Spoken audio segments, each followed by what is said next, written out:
Housing Task Force meeting of April 12th. Hello. There we go. So I'll call to order the meeting of the task force. Do we have a, should we start with roll call, please? Olson. Here. Jordan. Here. Lodge. Here. Dominguez. Here. Murillo. Here. Campanella. Here. Chair White. Here. Thank you. Are there any changes to the agenda? Okay. All right, then that takes us to public comment for items that are not on the agenda. I have a speaker slip here from Steve Fort. Go back one and do the minutes. I'll do the minutes afterwards. Okay. Here we go. I'm not used to that order. Thank you. I am Steve Fort, and I did want to comment on the growth management concept, which I understand is not on the agenda today, so that's why I'm in the general comment section here.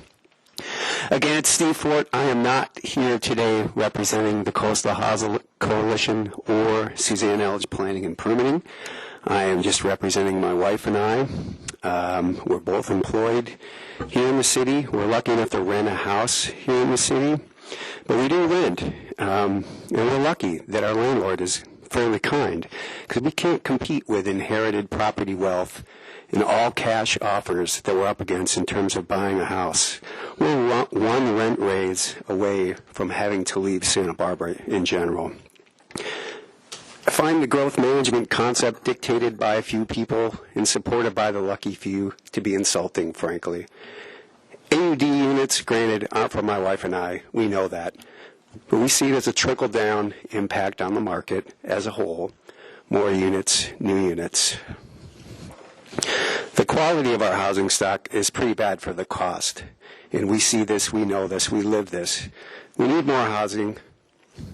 And I know I'm going to get the same response that we've averaged 100 units a year traditionally. We can't build our way out of it. It's not the Santa Barbara way. Not everyone wants to live here, can live here. We don't want to live here. We do live here. And we contribute. We count. Just because we don't live in a Prop 13 subsidized house doesn't mean we don't count. There are people who value housing over old and tired traditions. Excuse me. I just want you to know there are people out there who don't support the growth management initiative of all ages. We do appreciate your efforts of the task force and hope that you do the necessary work, but don't gut the AED program and don't impose growth management on us. Thank you. Thank you. Question, Mr. Ford. So you mentioned your personal situation, and I thank you for being open and honest about your situation.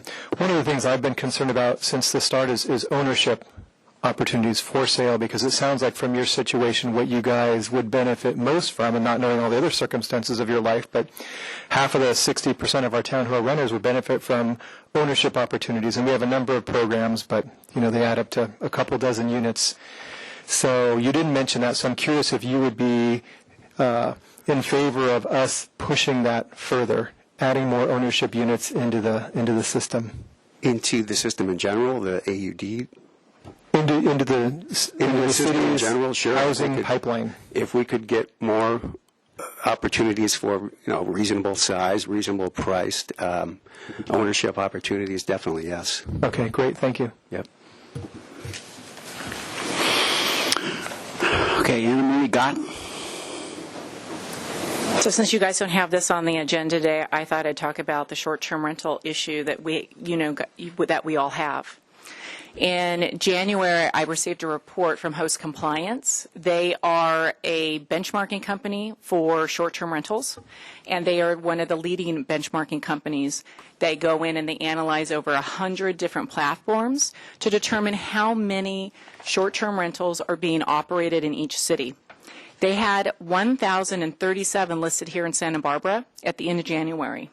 Their number this month was, changed by just a few. 728 of those were full listings.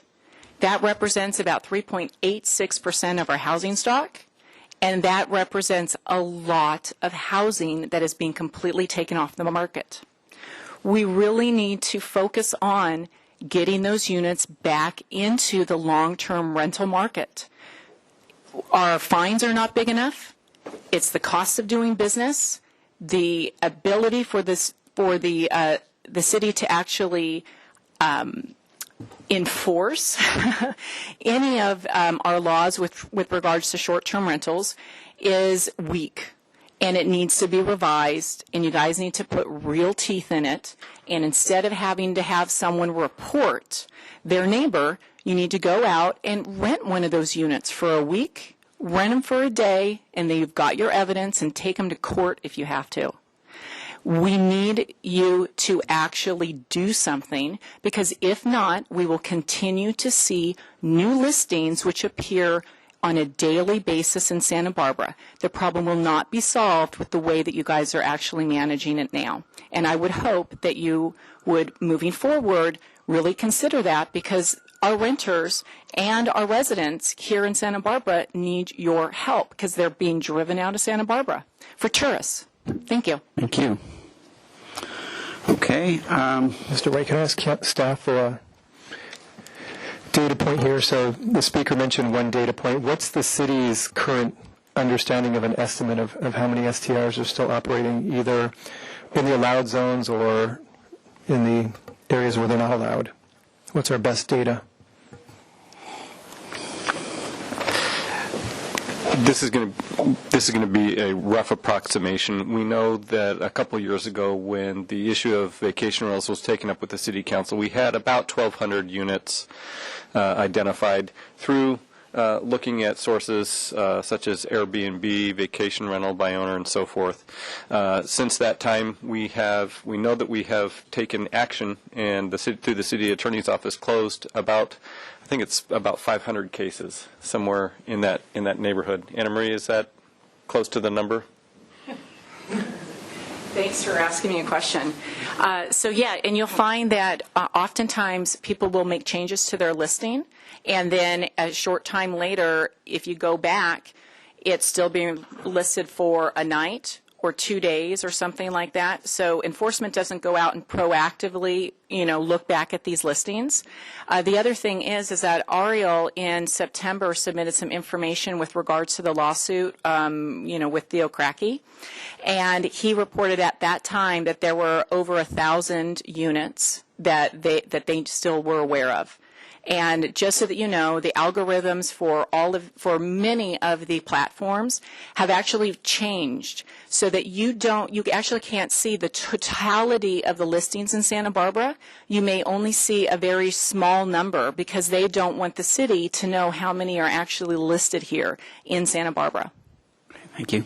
So my follow-up to staff then would be, if the numbers are in the hundreds, and again, I don't know necessarily if that's the case or not, but if the AUD right now is looking like it could build 300 to 400 units of housing, and what we've heard is there's 400 or 500 units that could be recast into the system, that's a very significant gain. Mm-hmm. So I'm wondering what this committee could do, or what this task force could do, to get a better sense of that data. What staff, if at all, could bring us in terms of a data point that either proves what the speaker said or just proves it and allows us to make policy. Our policy is only as good as the data we have in front of us. Mm-hmm.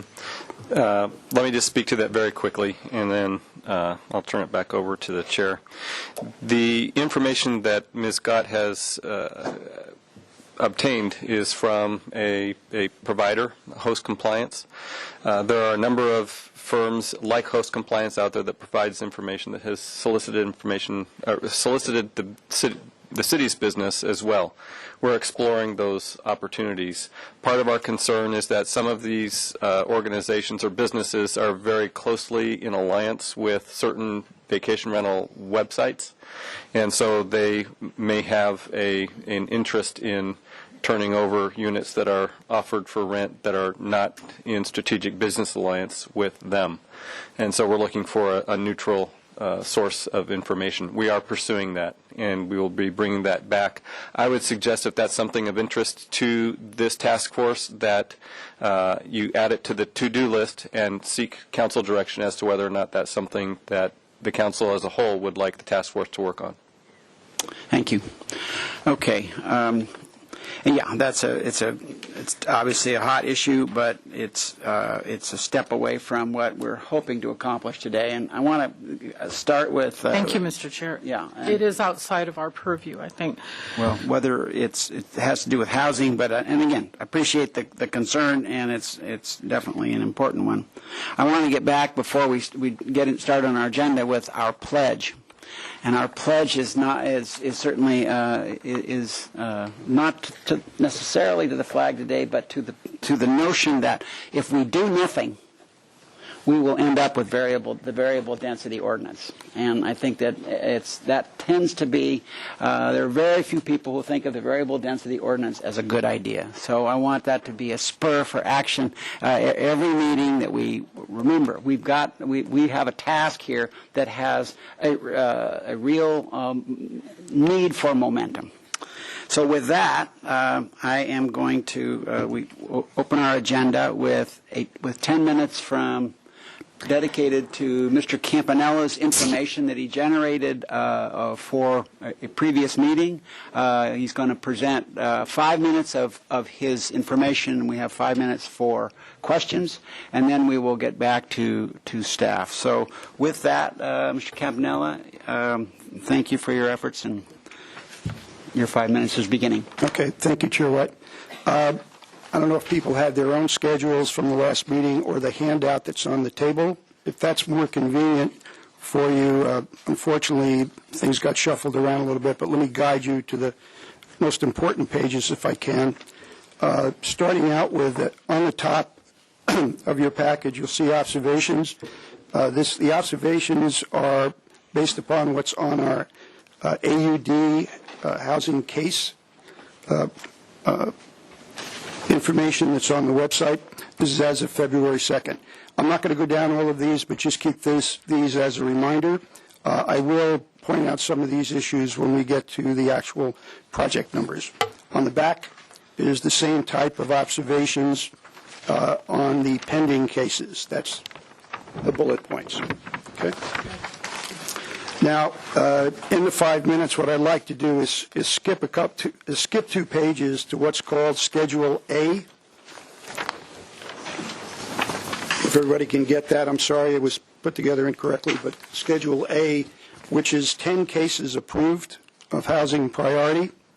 And what I wanted to do is point out information other than is shown to us monthly on top side of all projects combined, or on individual cases, but to show you what the composition of the priority cases are that are currently approved and likely will be part of the 250-unit test. Okay, to get an idea of what's out there, to guide us maybe a little bit as we start trying to focus on what type of changes we may want to make or assumptions about the program. So quickly, if I can, there's 10 programs that are approved. You can see whether they're in building plan check or under construction. At the bottom, in sequence, 604 East Coda, 3885 State Street are under construction. Those are the only 2 under construction in the trial period, with the exception of Arlington Village. That's not on this list because it's considered high. So there's the 251 units that we see, the 151 units that we see as under construction are these 2, 604, 3885, plus Arlington Village. That's not on the sheet. You can see if they're mixed use, 59,000 square feet of commercial is currently net is being removed over and above any commercial that's going into the mixed use project. Parcel size, 248,000 square feet. That's a little over a block, almost a block and a half of the city. Density, 56 units per acre versus 63 max. There's 321 units. Approximately 50% of those are on sites that were formerly applied for as variable density. So the applicants or owner changed due to the incentive program and converted their application from variable density to AUD. The unit mix is shown. There's about half are studios and one-bedrooms, the other half primarily two-bedrooms, very few three-bedrooms. There's a total of 8, and it's primarily centered in the Mark, which is the 3885 State Street, which, as you know, has more than one car parking in its garage. Average bedrooms, 1.5. And then the square footage of the program, they're coming in less than would be allowed at the densities that they have provided. As you know, there's a maximum square footage that's allowed based upon the number of units that you select. But even at that, the units that are being submitted are almost 100 square feet under what they could have, and that's primarily due to the mix of one-bedrooms and studios that they're providing in the project. We'll take questions after, but that's essentially approved projects, many of which we will see when we do the test. Next page, and I'll keep it in sequence, A1 talks about parking, just shows the available parking. I'll go through that quickly. Same projects. I have a column on whether it's mixed use, plus if it's in the central business district. If it's both, then it only requires 1 space per unit per our current zoning ordinance. I wanted to point that out, that there's 3 projects that would only require 1 car parking. And then you see the units and the total parking, which in a lot of cases is due to commercial parking as well, which would be available at night and over the weekend. 321 units, and in total there's 417 parking spaces on site, including the commercial parking. Next sheet would be Schedule B. These are the 16 pending cases of priority housing rental units. A number of these may come in and substitute in the 250 test if some of the approved projects don't go forward. Again, the zoning, whether the square footage of commercial coming out, mixed use or not, parcel sizes, density is about the same at 56. And I think as we go along the bottom of the schedule, you'll see that the projects pending are almost pretty close in total to the averages that we see on the approved. So there's a consistency from 10 approved to 16 pending where we have the same statistical information. And that's on unit mix, which is about the same between studios, 1 bedrooms being about half, and then 2 bedrooms and very few threes. Okay. We're getting to 6 minutes here. I'm 6. Yeah. At 6? You're at 6. Okay, and then you can see similarly with the average bedrooms, average unit size, and the being less. The only other thing, if you look at it, then parking is similar. There's approximately, B1. You'll see that there's approximately 6 projects in this group that would otherwise qualify for 1 car parking, and then there's 567 parking places being provided for 387 units. Thank you. Great. Thank you. So questions? Any questions on this at this point? So I'd ask this one. Well, let's see. When you come to your opining portion of our session, I'd appreciate hearing back where you think that the gaps are in this information. Yep. All right. In my anxiousness to get this going, I failed to go to the agenda item where we have approval of the minutes. So, do we have any comments on the minutes? And if not, then do we have a motion for approval? Move approval of the minutes, Mr. Chair. Motion by Second. Murillo, second by Lodge. All those in favor say aye. Aye. Opposed? Okay, so we have the minutes approved. All right. So now we'll move on to getting back to staff with item 2. Mr. Rao. Good afternoon, Chairman White and task force members. I'm going to be talking about the Nexus and economic feasibility studies. What I'm going to cover is the staff recommended areas of focus and questions to be answered by the studies, and then the stakeholders' participation and in the development and review of the studies. I ask that you hold all your comments and questions to the end of the presentation in the interest of time. As you may recall, on the February 15th meeting, the task force approved unanimously to go forward with both the Nexus and economic feasibility studies. And the goal of these studies is to make them as valuable as possible so that when the task force makes recommendations to council regarding the modification of the AUD program, we have as much information in front of us as possible. So the idea is to customize it to the AUD program and to the city of Santa Barbara. Now, just a little bit of a review. The Nexus study shows the relationship between an increase in all housing and the resulting increased need for affordable housing. The economic feasibility study determines if inclusionary housing or affordable housing impact fee or any proposed modification to the AUD program would unreasonably disrupt the developer or owner's economic return on a project. So what staff has done is we've reviewed numerous Nexus and economic feasibilities in the state of California and the AUD program and the city of Santa Barbara. And what we've put forth is areas of focus and questions to be answered by these studies. These are the staff recommendations. First, in looking at the AUD program to determine the value of various development incentives, such as parking, building stories, setbacks, outdoor living space, the streamlined review and approval process. In addition, staff is recommending that we determine the cost to a developer of restricting the rents of various size units affordable to both low-income tenants and moderate-income tenants, as well as determine an appropriate housing impact fee.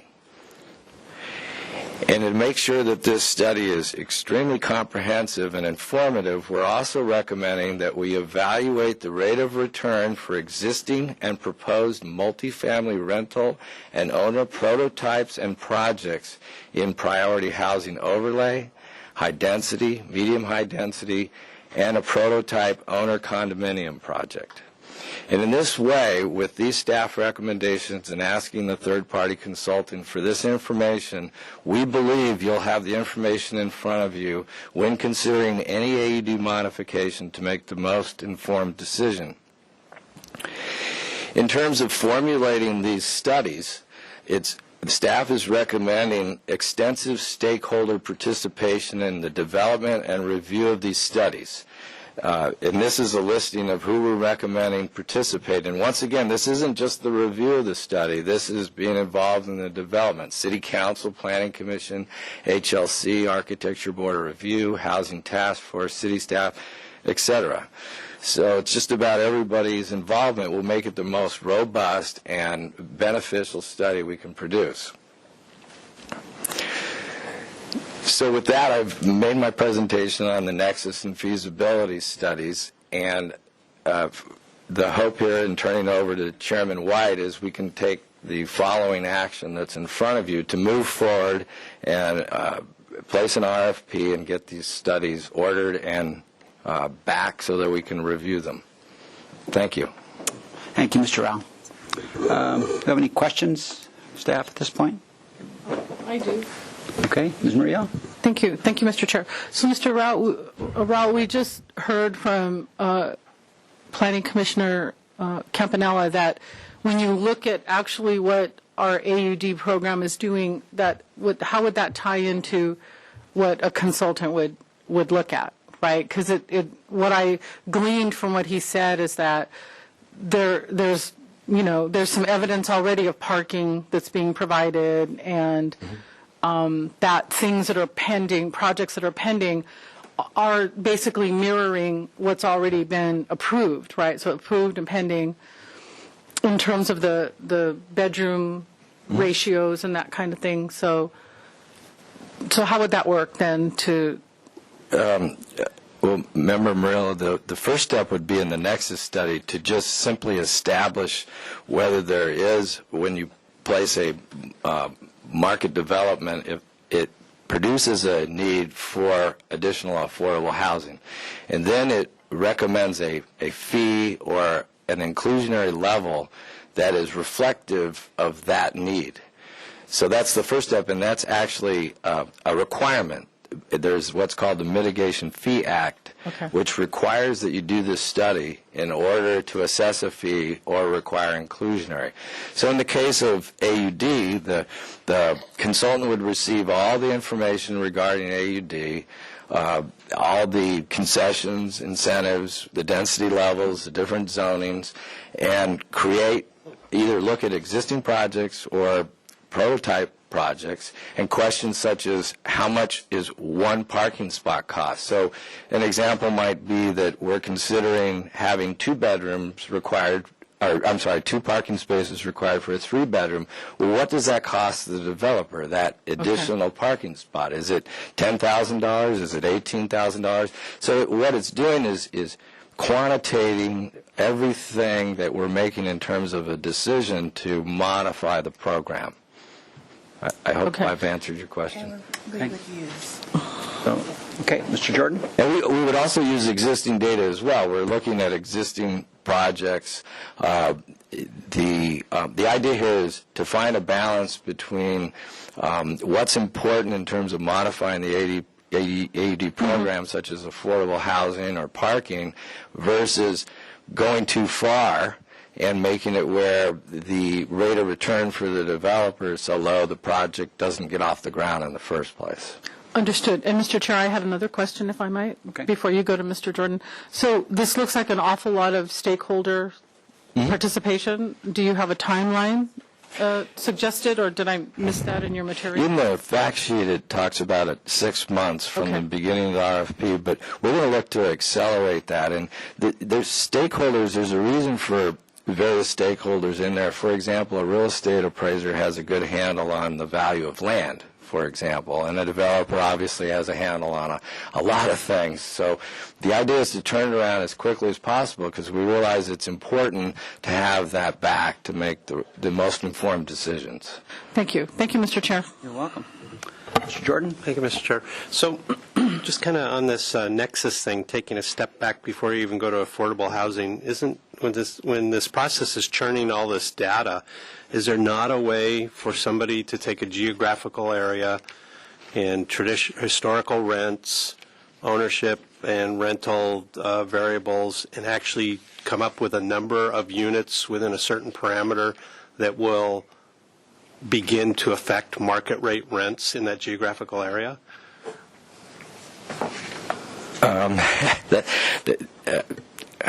Remember, Jordan, that's a great question. That's probably beyond the scope of a Nexus study as it relates to affordable housing. But if you were to look at a specific area, but that's just because somebody's picked the affordable housing as a target.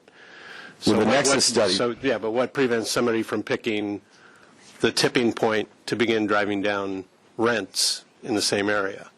I mean, I get what you're saying, but this is already saying affordable housing.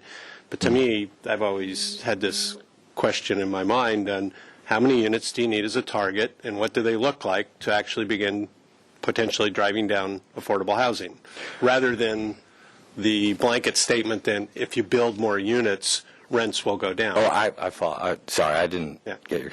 So if you look at the approximate city of Santa Barbara, 40,000 units approximately, and if you believe what economists say is a balance between supply and demand of a vacancy factor of 5%, and we're close to zero, you would need, just to get back to balance, 2,000 units now.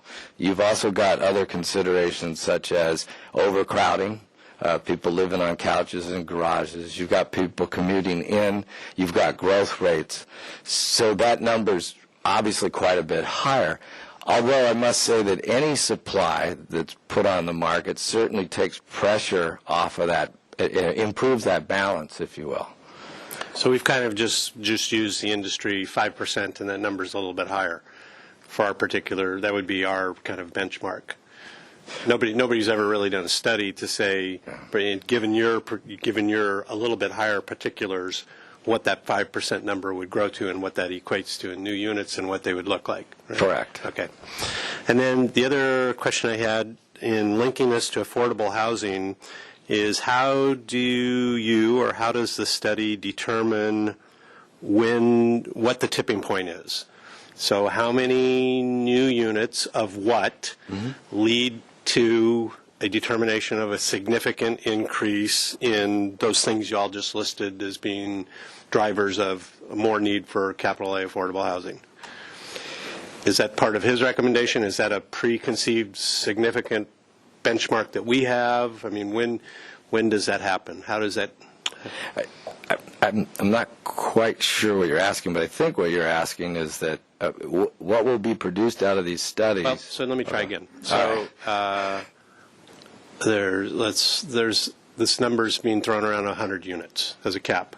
How would we know that 100 units actually tips the scale to drive a need for more affordable housing for low-income workers serving those extra 100 units? How do we know it's not 500 units actually then begins to negatively affect that dynamic?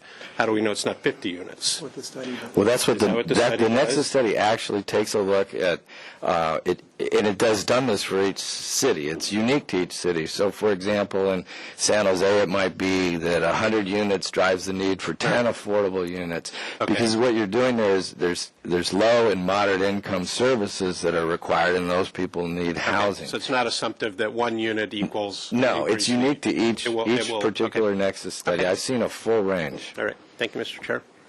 Okay. Do you have a question, Mr. Campanella? Yeah, thanks. I am glad that you're including the developers. I think that's probably a quick way to get a response on some assumptions, because everyone has their own financial analysis that they do. And so if you're assuming some type of mix of differentiating of what you want to do for cost, it's not an absolute, let's say, where if you just put some stripes on the ground to do a parking space, it costs you that much. It may be if you have surface parking, but there's other considerations as well, and with the income levels. So they'd be able to grind that out for you and let you know, especially since additional parking may not be just a one-off. Okay, do you have any question? We're going to have a chance to comment. No. Well, I thought we were just working on this particular item. So We have questions at this point. We're going to have public comment, and then we're going to each have our on this chance to go particular around. item, okay. Yeah, my question is then on the City of San Jose, for example, have you contacted them to see what process they've been through and maybe be able to help us, guide us, so we don't make some false starts based upon what they wound up with? Thank you. Thank you. Okay. I think the question was whether I had contact. Yes, I have contacted San Jose. I've read the Nexus study, the feasibility study. I had a long conversation with Patrick. I forget, you actually gave me his email address. And yes, we will utilize other cities' expertise in these matters to make sure that ours doesn't, make unnecessary mistakes and understands the process. So, Thank you. Mr. Dominguez? Would you be able to please pick 3 or 4 of these Nexus studies and send it to the members of the task force? I found it very informative upon reading them. Mm-hmm. The San Jose one is one I've mentioned here in the past, and they really break down how if you create market-based rental units, it actually creates a greater need, and I think that's a fundamental understanding that the task force has yet to really dig into, and the public as well. And as you know, we can't send things around to the members of the task force because of the Brown Act, but you guys can. So we will send 4 to the task force. Okay, thank you. Ms. Buell, did you have a comment? I'd also advise that we can post this to, we have a website set up for this task force, and we can post links to the other communities' feasibility studies so everybody can take a look at what we're looking at. Great. Thank you for that. Okay, so we'll go to public comment at this point, and I have one slip from Lisa Plowman and with a Shannon Batcher, you here? Giving her 2 minutes to Ms. Plowman. I don't think I'm going to need Shannon's time. Hi, Lisa Plowman for, is that on? There we go. Lisa Plowman, RM Design Group and Coastal Housing Coalition.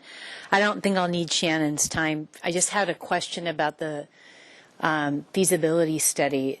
We're really focused, obviously, on housing in this session with this task force and the impacts of market rate housing. But doesn't sound like we're analyzing what the impact is of commercial and industrial development. And that seems like a glaring hole to me in this process, because that really has a clear, direct impact on the need for affordable housing, whether it's restaurant development or industrial development or retail development. Those all create jobs, which then create the demand for a unit for that employee. So I'd just like some feedback on that, because I can certainly picture housing developers coming forward saying, wait a minute, you guys are picking on us, but you're not looking at all the other types of development that actually might generate the need for housing in the community. So if staff could respond to that, that would be great. And then I'll wait for my comments on the other item. Lisa, you are correct in that commercial does put a big impact on the need for affordable housing. The studies that I've reviewed, very few of them do look at that. They strictly focus on the housing and the building of housing and the impact on affordable housing. If the task force wanted to expand the study, we could do that. It would result in, obviously, a need for more additional affordable housing based on the results of the study, and the consideration of an impact fee on commercial development as well. So. Yeah, no, Thank you, Mr. Rowe. If I could just follow up, I think that's great, because there are lots of jurisdictions that do study that. In fact, when I was at the county, there was a study of charging a fee for commercial industrial development. So I know that they exist, and I think if you're actually going to be charging a fee, then you should be considering all of the sources of the demand and spread that fee out across those particular uses. Thanks. Thank you. Mr. Chair, I would ask how Measure E plays into that. I thought we aren't expanding commercial space because of the jobs housing imbalance, or am I oversimplifying things? I'm not sure. Thanks.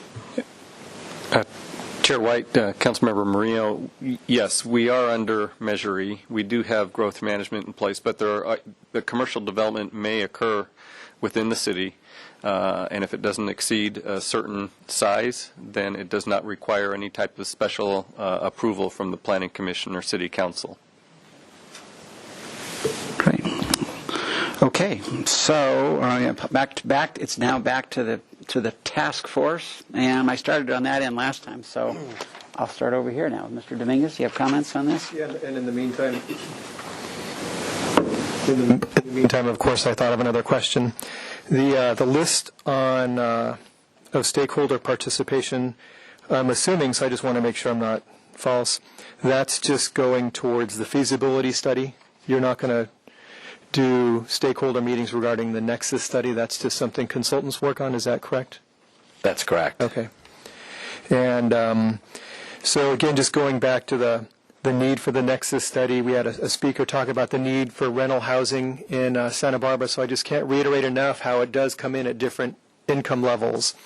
And the San Jose study and all the studies like it show that when you add in market-based rental units, they tend to be the most expensive units in town, and no one disputes that. These are brand new units. It's a lot of times land that's just been bought, and we're in a situation now where land prices have gone up somewhere between $100 a square foot. I've heard it was around $80, depending where you are, to about $200.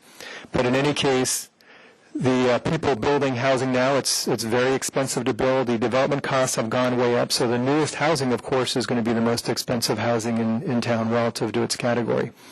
So what that does is it creates jobs, just as Ms. Plowman pointed out with commercial. When you add in people, you add in jobs. So these people, if it's inexpensive housing, they're making more income to afford these higher rents, and they're creating more jobs. And so these studies have shown anywhere between 10 to 20 jobs are created, or housing units are required for the jobs that are created at that lower income level.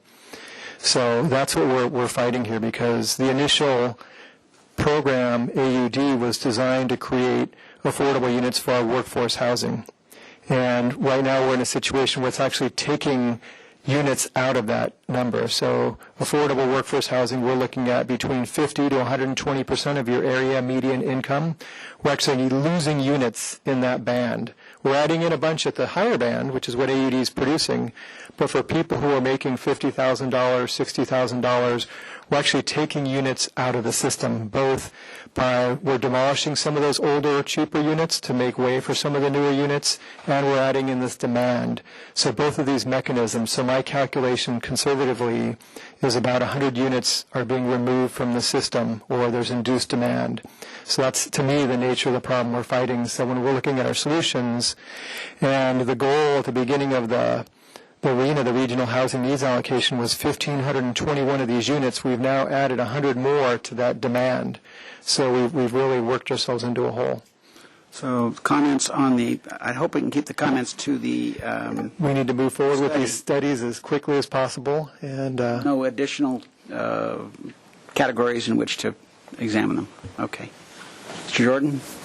I'd agree with that too, but I'm also intrigued by the commercial drivers. I think that's a nice comment, and I'd probably know even a schmidz more than nothing about what I'm talking about if I could see some of those samples and read them and get an idea what they were too. But I don't have any problem with agreeing with what you've laid out, and then maybe doing some thinking or getting direction from this group on the commercial drivers to folding that into the study. Okay, thank you, Mr. Jordan. Ms. Lodge? Thank you, Mr. Chair. I think we obviously have to go ahead with the study. It's required by state law. And it's tempting to include the demand created by additional commercial or other manufacturing, whatever uses. I think we're going to find we're really going to be in an even deeper hole in terms of I mean, it's just obvious. You have more jobs, you have more demand, and I'd kind of like to focus in on what we can do with the program, the AUD program, which was hoped would provide housing affordable to the workforce, but now it doesn't look as if it's going to. So I think we should just simply go ahead with the study as proposed. Thank you. Ms. Murillo? Thank you. We have decided, right, to go ahead with these studies before, and I do like the plan that staff has laid out. And maybe not at this particular meeting, but another one, if you all could respond to Councilmember Dominguez's assertions about his conservative estimate of loss of 100 units so far. We have been talking about displacement assistance and other mechanisms if someone loses a housing unit because of AUD production. We have been pursuing that, and we really do need to give them more time to find a new place and a financial subsidy to. I know we've been orbiting around that, and I think we do need to take a vote on that eventually. Thank you, Mr. Chair. I do support staff's recommendation then. Thank you. Mr. Campanella? Yeah, I support the recommendation to do, as I understand, 2 studies that we're performing. I think what I started before, I think including the developers might give you a quick read on what the total impact is rather than just a particular component like a parking space, because there may be, based upon your assumption, it could be a need to go from surface to garage or even parking structure for no additional square footage in living area, so that could have a big impact. The other thing I would ask is we are, I don't know if this is, I'm not saying it's positive to lose jobs, but ever. But if we're trying to balance, we have a significant number of square footage that's coming off the priority projects in the commercial zone. So these are jobs that are either they're doing something else, but they're being taken out of the system. And when I spoke to San Jose, they do not allow residential development on commercial properties. I don't know how the other ones feel. So I don't know if their formula looked at a net gain in jobs versus just simply one due to the additional housing. So I might see if that's a parameter that your consultant feels is important, or does it matter? Thank you. The Right. loss of jobs from redevelopment. Right. Thank you. And very germane to the numbers that we're looking at and the conversation that we're having in this city for sure. Mr. Olson? Thank you. I support moving forward with both studies. I'm concerned about how long it's going to take to do them, given what's happening with the time period with the trial period with the ordinance. I don't necessarily support including in the study commercial industrial development, but I think including ownership units would be important. Not just rental units, but ownership units. Maybe not single-family units, but condominium projects would be important. So, so that I understand, so that what you're asking, what your area of concern is we have the AUD effort going forward, and you want to know how we could get condos to become part of that mix, or? Well, the fee or the impact fee would not just apply to AUD projects, but would apply to condominium projects that might be developed separately in different areas. Okay. All right. Mr. Chair, if I may interject, if you look at slide 8 that's up on the screen now, we are planning on looking at condominium unit types as well as part of the studies. Okay. Great. Okay. Thank you. Well, it sounds like we have support for moving ahead with the study, and the commercial piece is definitely one of the elephants out there. I would hearken us back to Plan Santa Barbara, the 10 to 15 years that we spent working on that, and the EIR, the $1 million EIR that backs it up, and that we are working within that context of that bigger picture. And we're not starting the next Plan Santa Barbara yet. Maybe we are, but we're not quite assigned that task yet.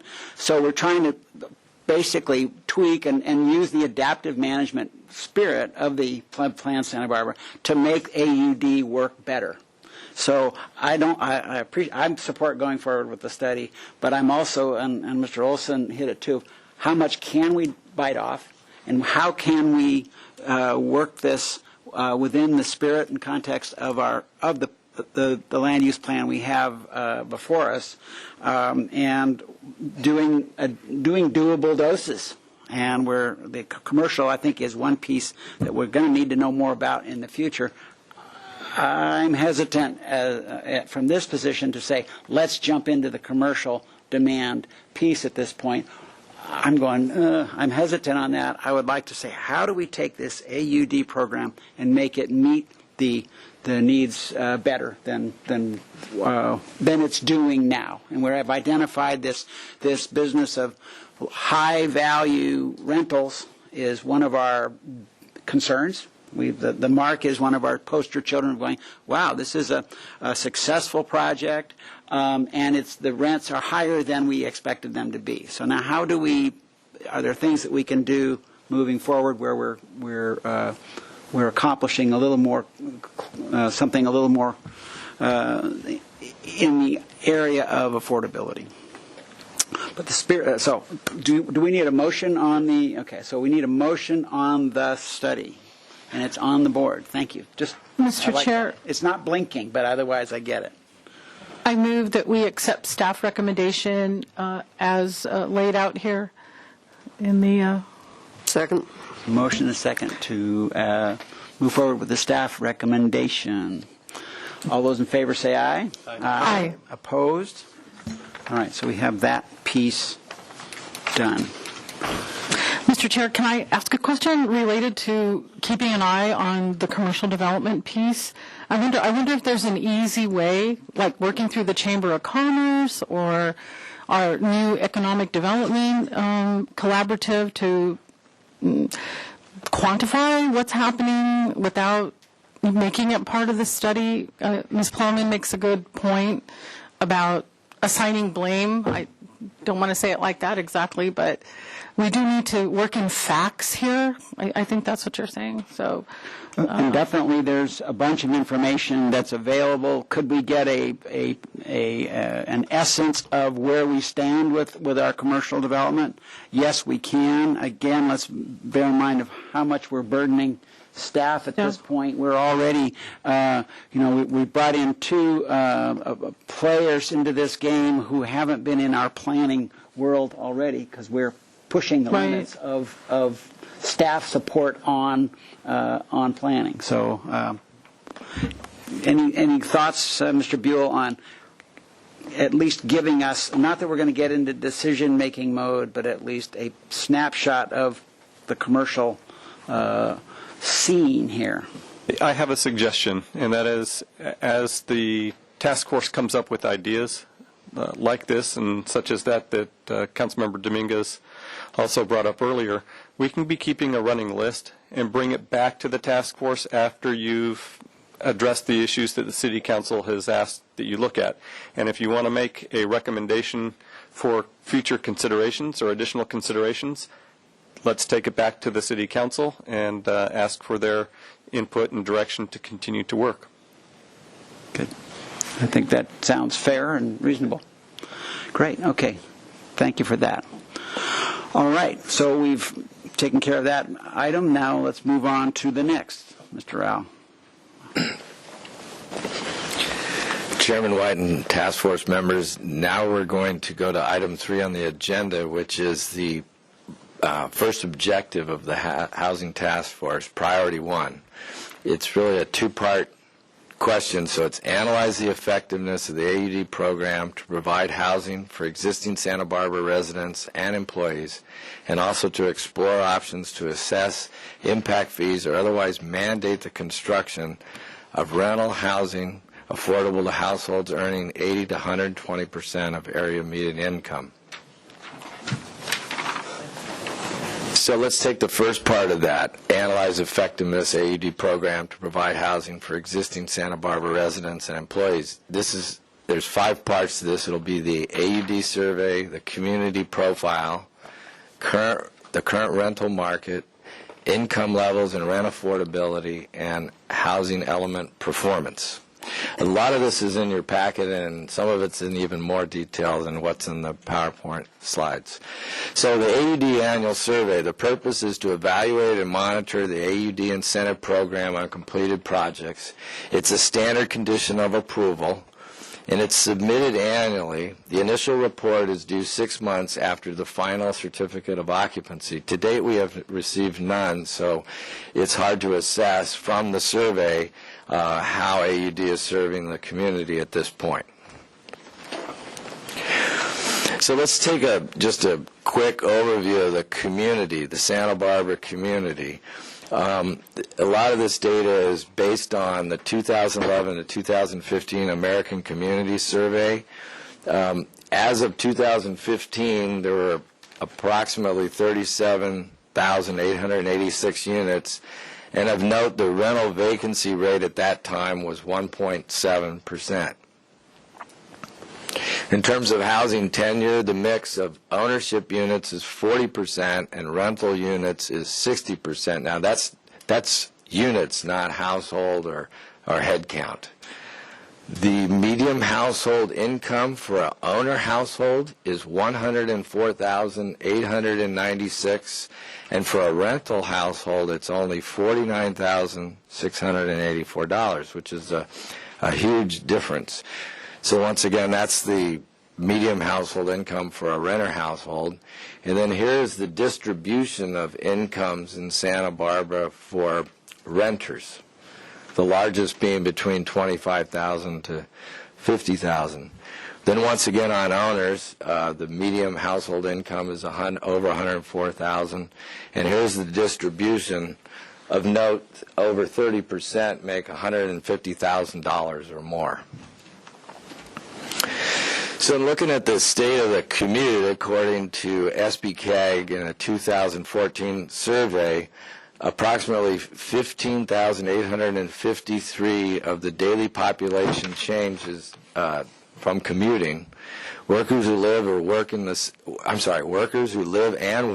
city of Santa Barbara is about 62% of the population.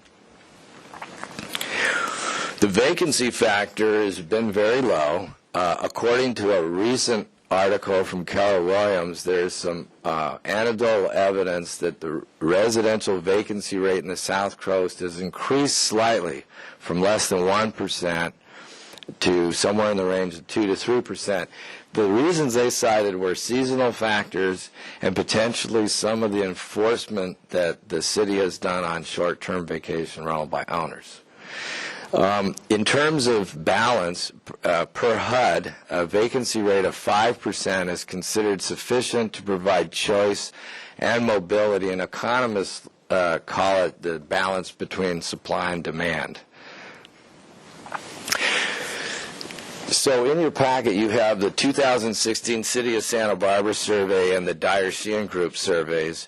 But in response to a task force request, I believe at the first meeting, we did a telephone survey of Willow Springs and Hollister Village. And we tried to get some more information than we were actually able to attain on the demographics. But what stuck out is the rents they're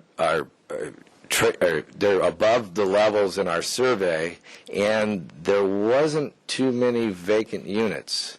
One project, Willow Springs, mentioned that the vast majority of their tenants are workforce and students from UCSB.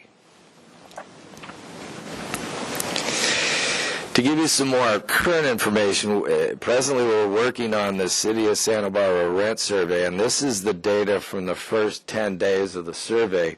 What it's showing is about 3 to 9% increase in rents over last year, depending on whether it's a 1-bedroom, 2-bedroom, or 3-bedroom. But our survey is not completed, so it's too early to tell.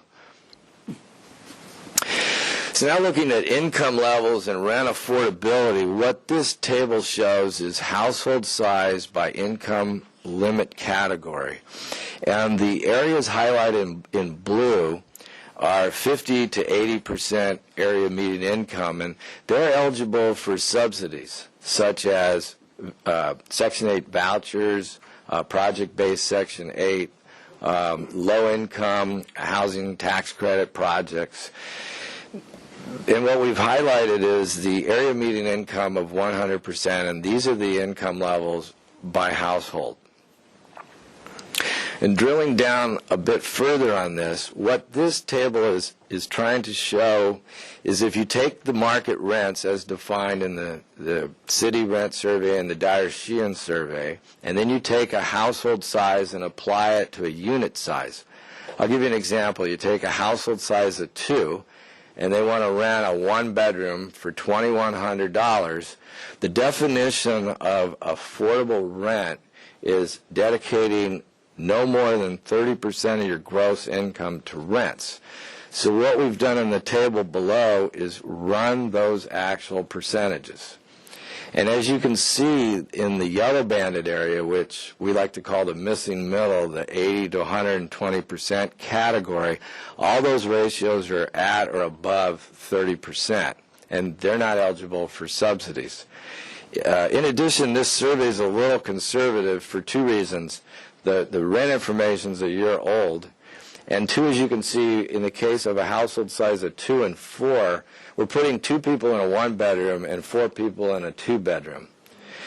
And finally, a note is the asterisk is at the bottom. 45.6% of renters pay over 35% of their gross household income. So that's a big number.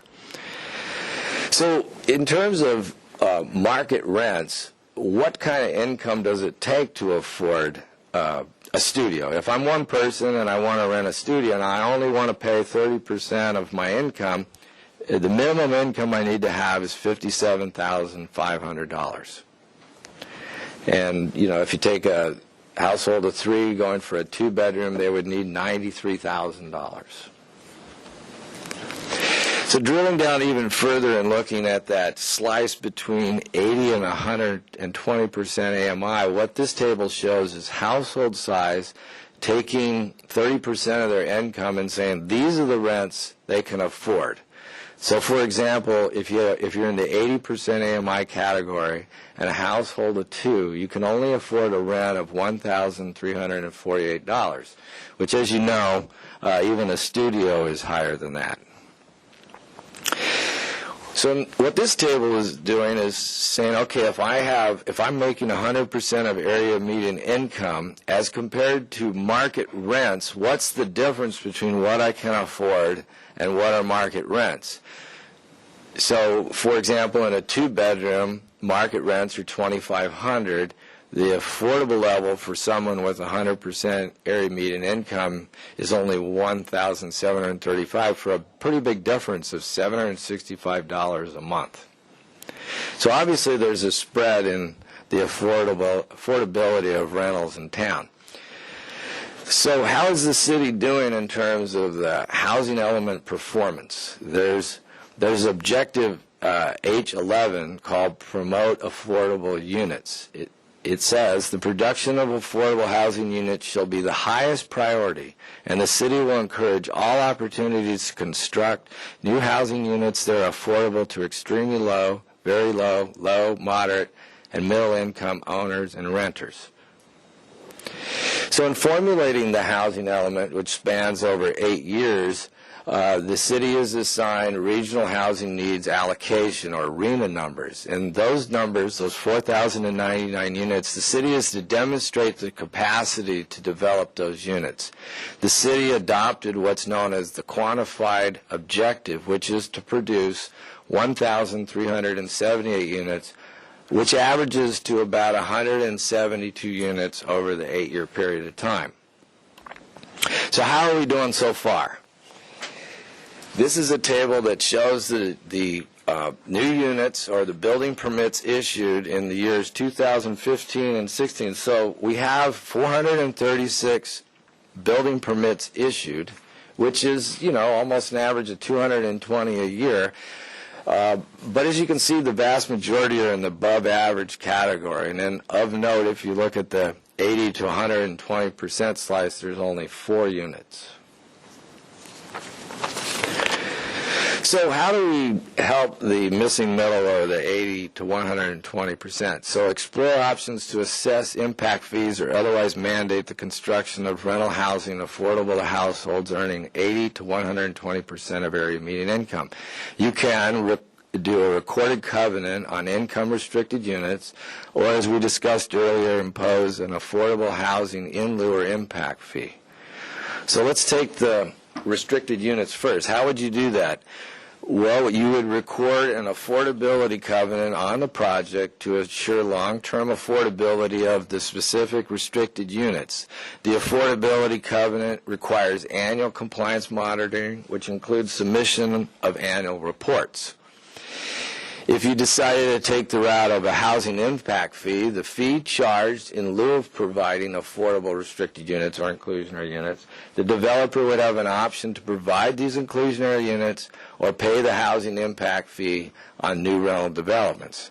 Now the question is, if we collected those fees, what would we do with them?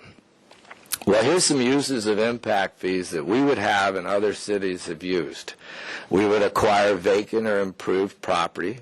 We could use the funds to contribute to low-income housing tax credit projects. The higher the public contribution to tax credit projects, the higher the probability that they'll receive their tax credit awards and the project will be built.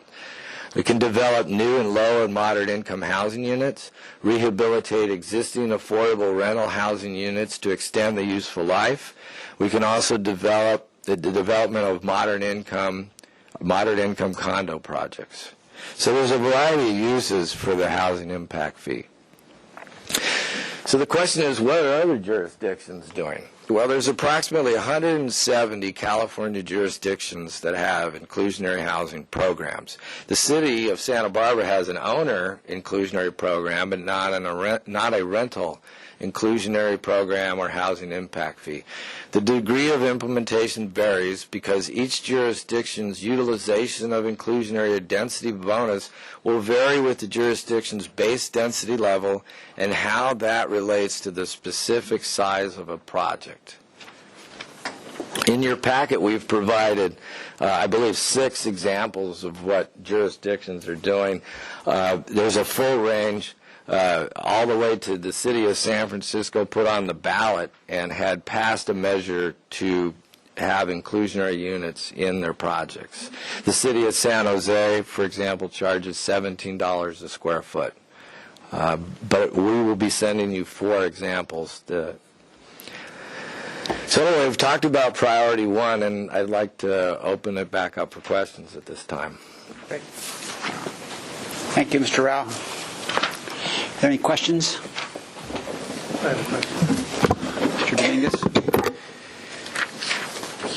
The slide you showed where it showed 45%, it's the double asterisk on page 21.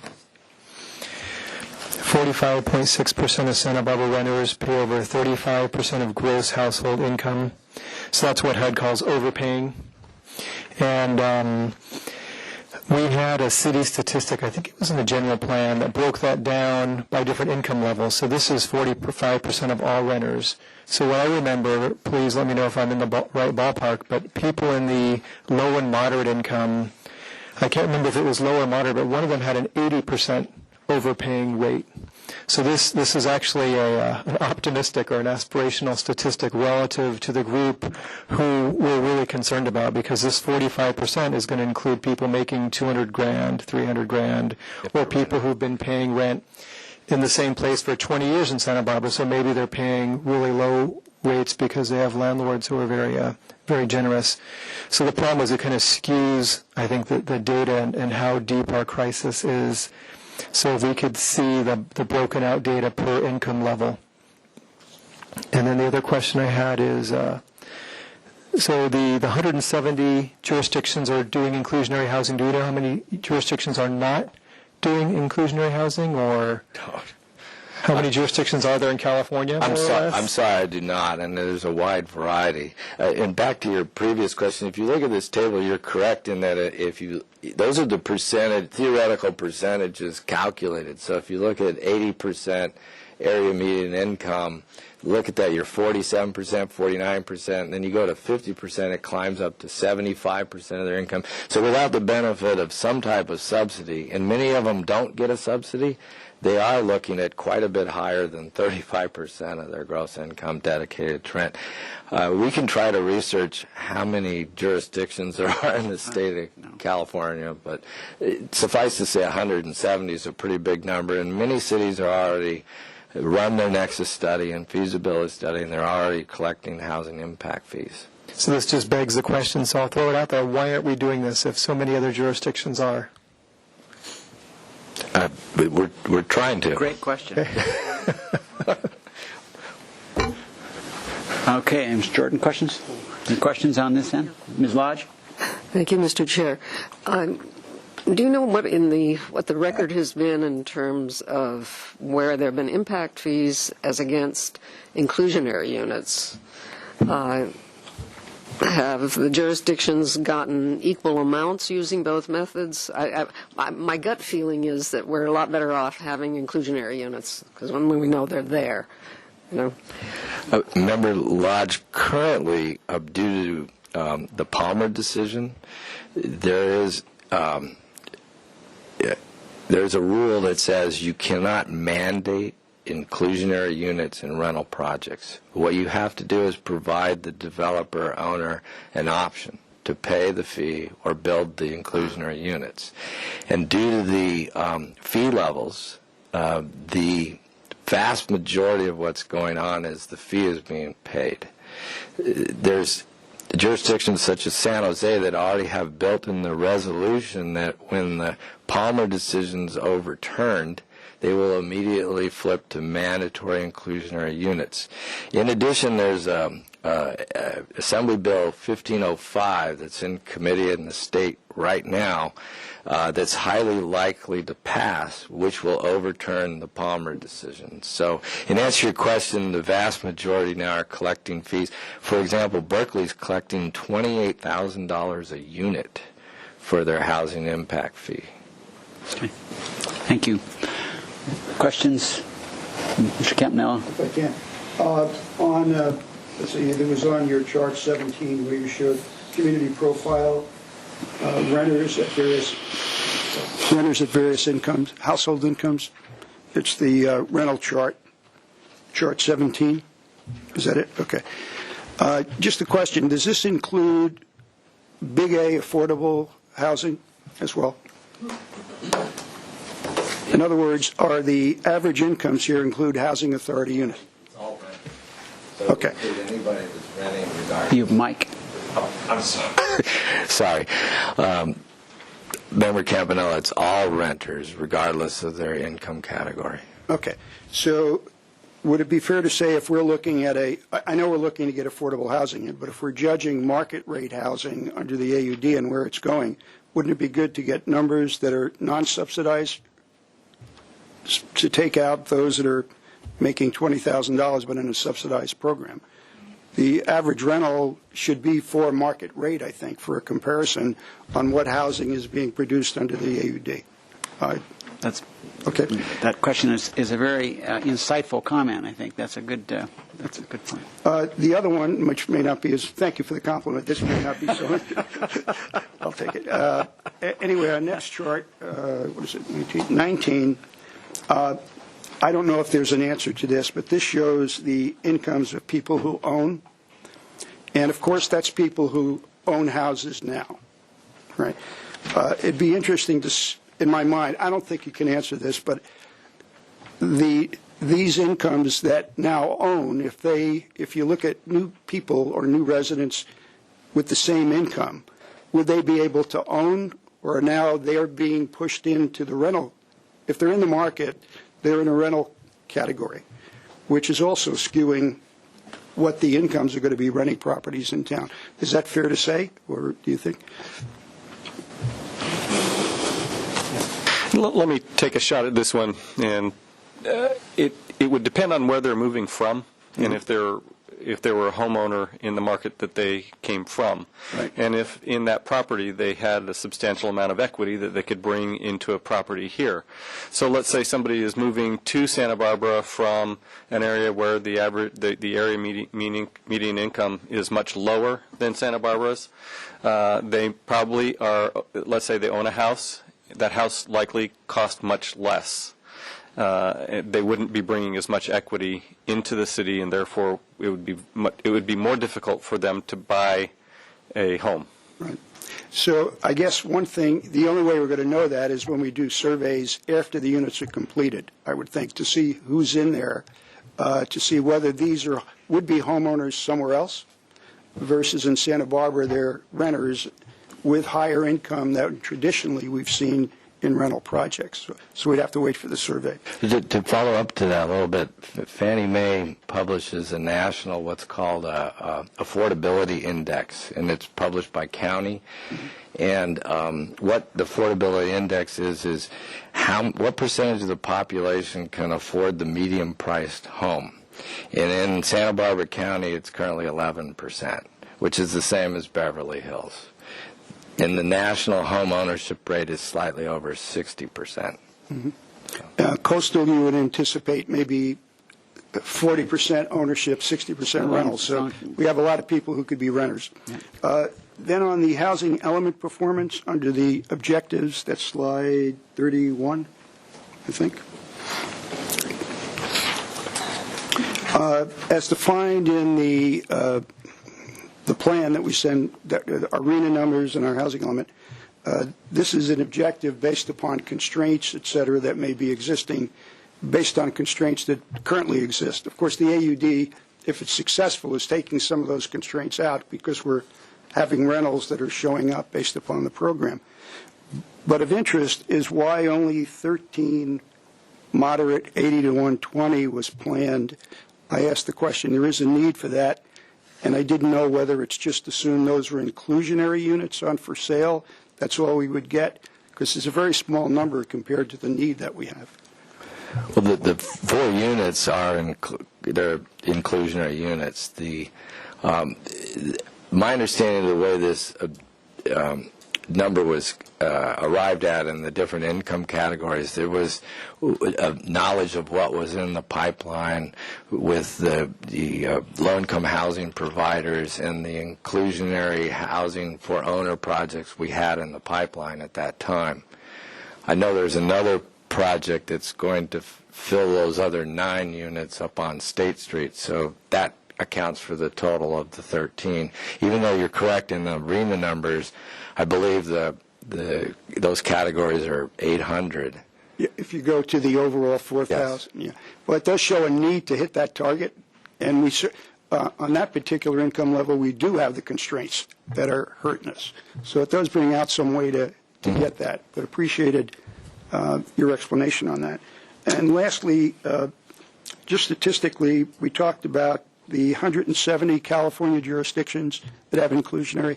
That's not just rental inclusionary, that's for sale as well. That's correct. So we're not, I didn't want to That's correct. Be mistaken that there's 170 doing rental programs. They're not. That's correct. It's more We would be limited. counted in that 170. We don't have a rental program. Okay. Thank you. Thank you. Ms. Lodge? Thank you, Mr. Chair. Just a clarification for me. There's the number of, 62.3% of people employed who live in the city of Santa Barbara work in the city of Santa Barbara. The others that commute in, is that can be anywhere outside the city limits? It could the entire South Coast, Ventura, Santa Maria, whatever. That's from a county report in 2014, so we'd have to do some further research to answer your question. Okay. It's confusing to me a little bit as to where they're coming from, and the total figure doesn't add up to 100%. So.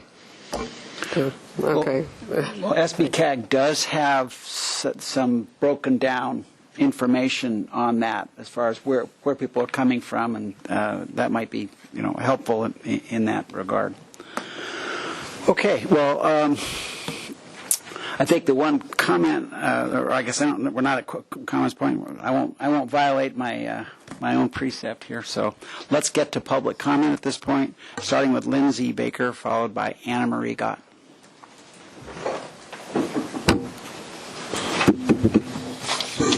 Chair White and task force members. It's green. I am Lindsay Baker, co-president for Program and Action in the League of Women Voters. The League supported the original AUD experiment in the hope that we might find a way with smaller rental units to find housing for the people who work here. With the market rates being charged for these apartments, it appears that goal will not be achieved. 4 of our members who were present at your last meeting were impressed with the proposed solution that Mickey Flax outlined. First, she suggested that these special apartments be rented only to local workers. We can support this because keeping our employees from having to commute was one of the goals of the program. Then, she proposed that apartments being given special benefits should carry rentals that could be affordable to young professionals making between 80 and 120% of the median income here. Whenever developers are being given important benefits like increased density and lower parking and open space requirements, the developments should return real advantages to the city. We believe that requiring that local workers be given preference and charged a reasonable rent could make the program work. Other controls that we had hoped for have encountered legal barriers, but we want to encourage you to look seriously at all suggestions. The city desperately needs more affordable housing of all types for the workers who could live here. Thank you. Thank you, Ms. Baker. Anna Marie Gott with So I'm wearing 2 hats today. Newhouser, and is Christine Newhouser here? And Jean Holmes. She's right there. Jean, yes, there you are. So you have 6 minutes if you Hi, sorry about that. So I'm wearing two hats today. One is for Allied Neighborhood Association, and that is, we have a few questions. The first is, why isn't this televised? You know, we have people that are very much interested in housing, and especially here in Santa Barbara with the Housing Task Force. And this program that you guys have once a month is not televised. And it would be very beneficial if we could have the public actually listen to see what everyone has to say and what their comments are. The next one is, we received the reports, the staff reports, less than 24 hours before today's meeting, so we couldn't respond to anything. You know, I've got 12 organizations, and I can't, we have people that come home from work that now have to read a report, try to put a letter together, and then pass it out to 12 different organizations and have them try to respond. It's pretty much a nightmare. So you guys have have actually a letter from me. But before I actually address that, I wanted to actually mention a few things as I've been sitting here today. And so now I'm talking for me, not Allied. First of all, you guys had mentioned something about the commercial drivers for development. You know, we have our economy here is about 32% focused on tourism and service jobs. Those are very low-wage jobs. So when we're talking about the commercial development, if you guys are actually going to be looking at this in a realistic way, you have to look at the actual jobs that we're creating. We're creating a substantial number of low-wage jobs, especially in the funk zone. Those people don't make $28 an hour to afford a studio. You're cramming 2 and 3 people into a one-bedroom so that they can actually afford to live here. The next thing is that, you know, the city wants people to actually live downtown. Is that right? I'm hearing live and work downtown. That's like where we want people to live. Well, we have a hotel conversion ordinance that people are using to try to convert units right downtown in mixed-use buildings into hotels, forever taking that rental unit off the market. And right now, our ordinance actually has a unlimited number annually of single units on a property that can be converted and turned into a hotel. Just, you know, some numbers. Regarding the AUD, if you guys actually look at the number, we have 60 units that are proposed to be demolished, 79 units that are going to be rehabbed and then put at market rate. And then if you look at the induced demand, that's an additional 146 units. If you look at the medium density and those that are in the priority and the high. So that actually equals 280 units that we're going to need because we just demolished some and then we've also created this induced need. Regarding housing, we don't have a plan for students. You know, everyone is talking about workforce housing, but we have a substantial number of students at Santa Barbara City College that don't have dormitories. They don't have housing, so they are actually here in our rental market that they're also competing with tourists and our workforce. The last thing here before I get to my letter is really about the certificate of occupancy. So I know that we haven't received a survey back yet. Well, I want to actually fill one out right now for 522 Garden, right down the street. It's a AUD. There are 2 units in it, and they are short-term rentals. So that is where 2 of your units have gone. They're not for our workers, and they're not for our residents. So when I actually wrote my letter today, it had to do with the question about the Keller-Williams report that we had 2 to 3% vacancy rate here in Santa Barbara. You know, I question actually how we get that information. If you're looking at this in terms of going to a property manager and gathering the information, or if you're just looking at this on Craigslist, I think you're going to find some different information. Craigslist, actually, I've been searching for the last 2 months for a new apartment because my actual landlord is selling his home, so I have to move. I looked the entire month of February and March, and you know what I found?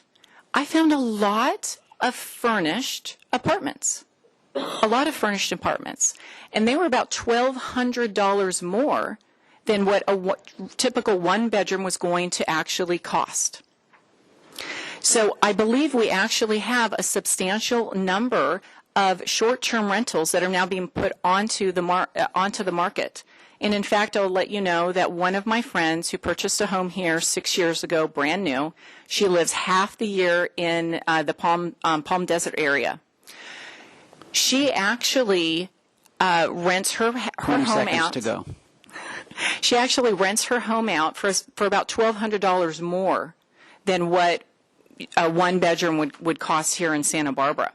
And she had to drop her rate by about $400 to $500 because there were so many people who had furnished apartments online for rent that she had to drop her rate. But people were calling her and basically begging her to actually sign a one-year lease because people couldn't find housing, even though she advertised it for more than only for 30 days or for short term. Thank you. Your time's up. There's also a lot more in here, so Thank you. please look at that. Thank you. Will do. Okay, Lisa Plowman to be followed by Greg Reitz. I was wondering if I can use the time ceded to me by Shannon if I need it on item 1. Would that be all right? I didn't use it last time.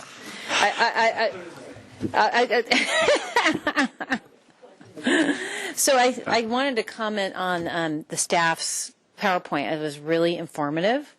In fact, it was, for me, just reiterates again how important it is that we provide more housing in our community. I mean, it just put a big exclamation point on it, right? And then I thought about it and I feel like, gosh, the work we're doing on the task force, the goal is to try and provide more housing, but some of the mechanisms that you guys are looking at, I think has the potential to really stunt the ability to provide housing. For instance, the growth management ordinance. That's going to try to meter out housing development over a 20-year period or whatever period it's going to be. And that slows the development, keeps the vacancy rates low, and keeps the rents high.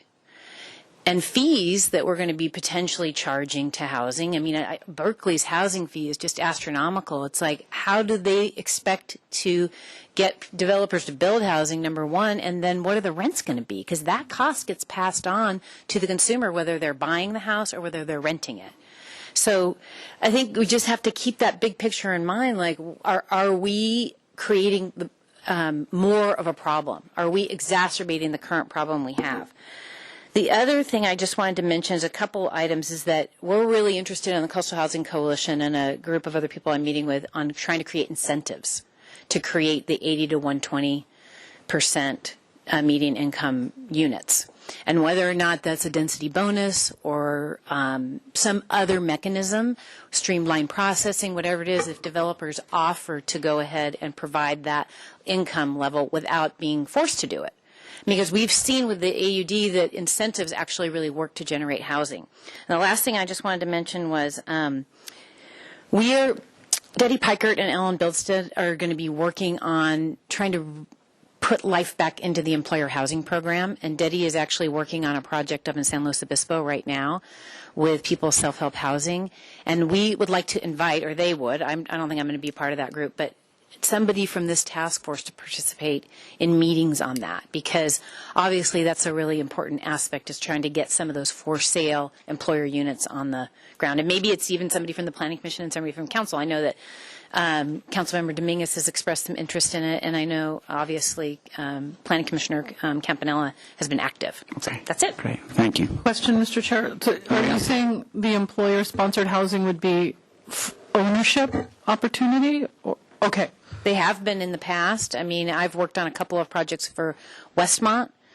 It doesn't necessarily have to be that way, but that's sort of the model that's been looked at. It was employers, the model that they're looking at involves ownership housing that gets sold back to the company when that employee leaves the company.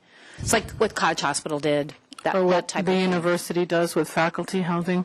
Ms. Plummer, I mean, you do see some benefit of developer fees if we can get. I mean, I think the reason why we haven't had them is because we haven't had enough development. That's what I've heard from Dave Davis. But now the AUD really is generating some housing production, well, we hope.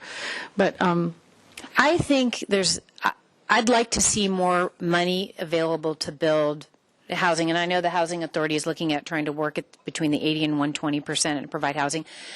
But I'm not sure this is the right way to do it.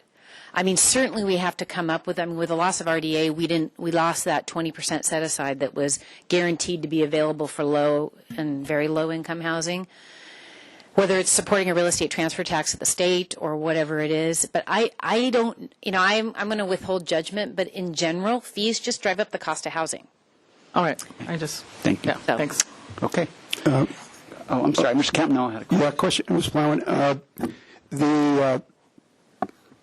The ownership employer housing that you're getting together to talk about, that, of course, just a comment, that would be in keeping with one of the reasons we started the idea of a task force was that's in our AUD ordinance, but really hadn't been addressed, and we're aware of successful programs out there.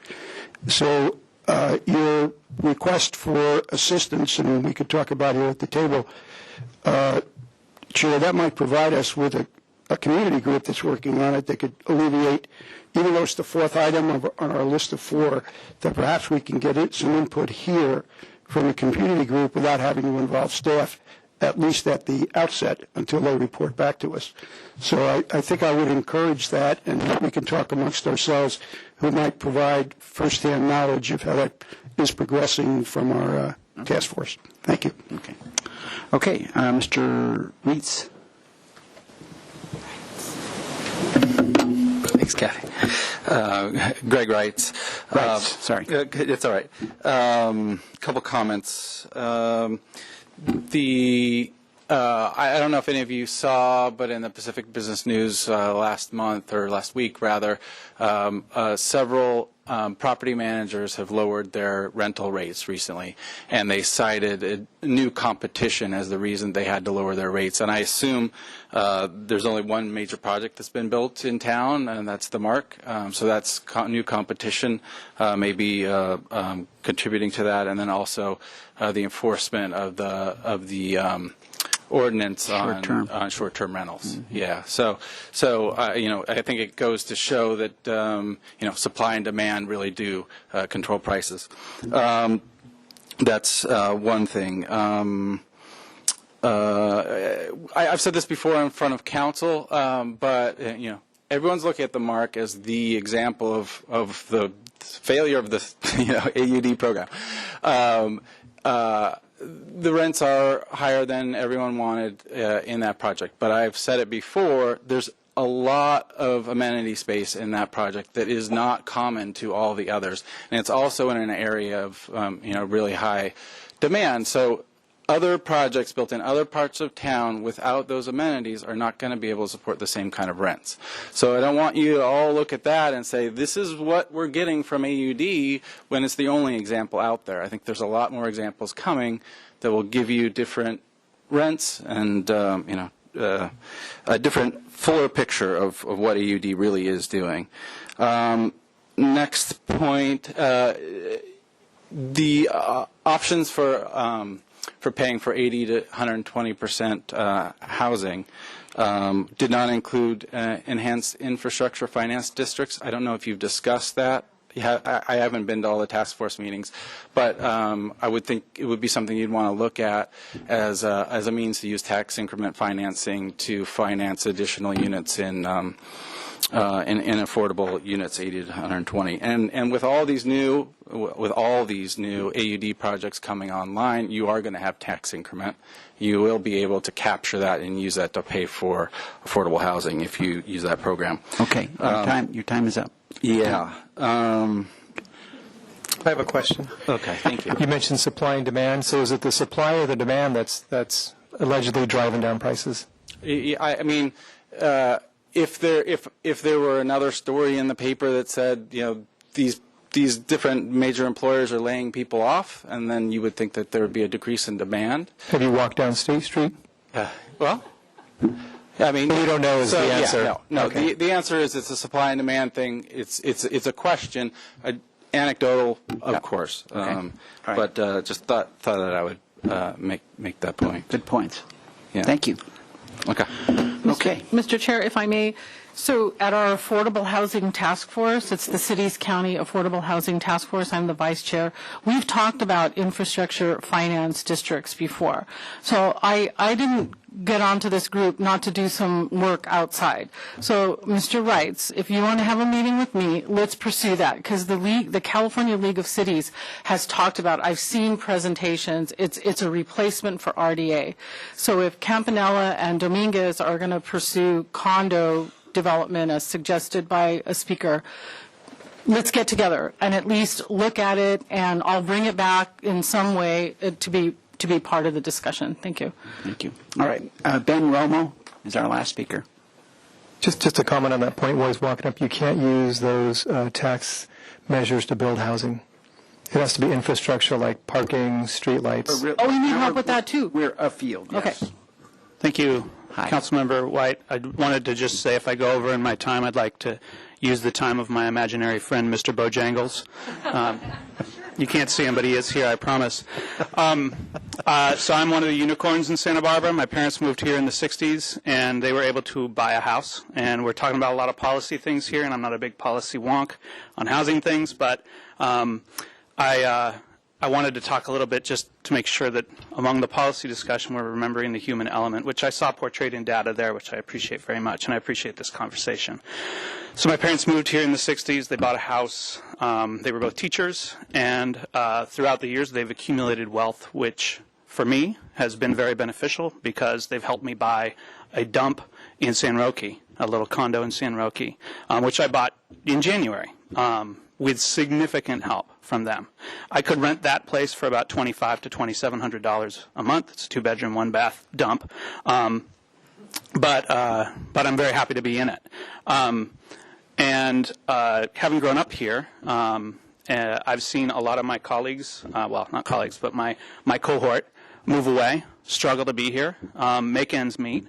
In my day job, I work at First 5 of Santa Barbara County, which invests in programs to serve children who are 0 to 5, and typically in low-income settings. And I've seen the impact of the housing crisis on those families in the very low-income bracket, but also those middle-income, moderate-income residents who are serving those populations. And I want to make sure that we remember that it's not just market rate, or it's not just private sector employees we're talking about here, but about 10% of the workforce in the county is working for nonprofits. And those agencies are really scraping by, serving the most needy people in our community, and their employees are pretty close to that income level to where they represent being a needy population. And more we see, as a funder, we see the agencies we fund paying those employees who are working with families $20 an hour, which is not going to cut it, especially for a family that's trying to make it. So those folks come out of UCSB. They're really the folks who are helping to support the basic health of our community and supporting families who are really in need. And once they start thinking about starting a family, they're out of town, because they can't make it. They're just scraping by. So I appreciate the conversation very much. I say, by all means, I was flabbergasted that there's not an inclusionary policy for rental housing, and that we're not charging fees to help really provide. But I think we also need to recognize developers do need that density to make this work. And so the proper balance, I think, is possible. We're a very innovative city, and we've achieved so much in our planning here. So I just hope that we can continue that, but in a way that includes the people who we depend on in our community to keep the community truly vibrant and inclusive and diverse. Thank you. Thank you. Okay. So that concludes public testimony, and it's back to the task force. I started on this end before, so back to you, Mr. Olson, for comments. Wait a minute, let's start with staff. Do you want to have any comments at this point? Okay. All right. Mr. Olson? Well, at the last meeting, we decided that we were going to pursue this amendment to allow for 100 units per year. And what I'm thinking is that we maybe should allow for additional units or additional projects if they provide affordable units as part of their project, or pay the fee. Maybe 25% of the units or some fee amount that would equate to the 25%. So those projects would be in addition to the 100 units that would be allowed annually. I think we should consider that. Great. Thank you. All right, Mr. Campanella. I guess I'd like to, I see what we're trying to do, but I'd like to see if there's some other way to get scale in the 80 to 120, perhaps with the assistance and creativity of the Housing Authority, how they may be able to help in that process. And if we were going to do an inclusionary route, do agree with Don that perhaps there's some incentive to keep them processing, knowing that they're going to come out of the pipeline at a certain number. And again, I'm not in favor of the 100 units because I think that's going to be very difficult to manage. But that's going to be another discussion. But I think if you go through the priority of who may get accelerated in some way or get through the system, I think some level of affordability with the higher densities that we're providing would be a measurement of them heading up to the first of the line. Okay, but I don't think that should be the only way that we try to do this. I think we need to do it on a broader base and get creative on how to reduce land costs in some way with the help of the Housing Authority. If there's a group at 80 to 120 and there's a Housing Authority at 80 to 120, I suggest that maybe we should get them to involve working together as well as a member from the task force and see how we can come up with projects that produce a good number of those units, not just by inclusionary. That's my thought. Thank you. Thank you, Mr. Campanella. I'm supportive of an inclusionary provision and impact fees. I'm sorry, Ms. Plowman, if this program is being so successful, we really need to get as much community benefit as we can out of these projects, and that's what those fees might look like would be the studies we're doing are the beginning of that, if I have that right.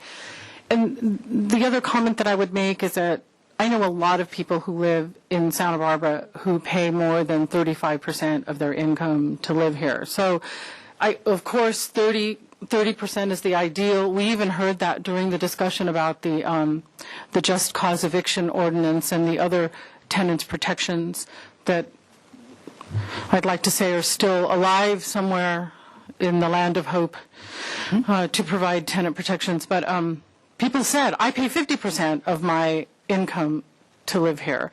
So I just want us to be realistic that we're not going to get to 30, and 40 actually sounds pretty darn good to some people, right?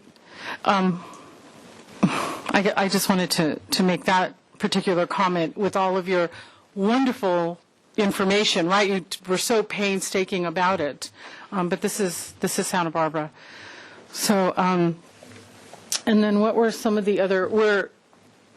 Mr. Chair, we're making comments on that, right? The impact fees and mandating construction. Yeah, we need to get to the 80 to the 120. Like, yeah, I think we're getting there. I see Mr. Fredericks in the audience, and I know that the Housing Authority is looking at a rental project that wouldn't displace people who are in a certain income bracket, and you didn't fill out a slip. I guess you're not going to talk about it today, but the Housing Authority has plans to launch a program that would help some of the people that are in this income bracket that we're struggling with.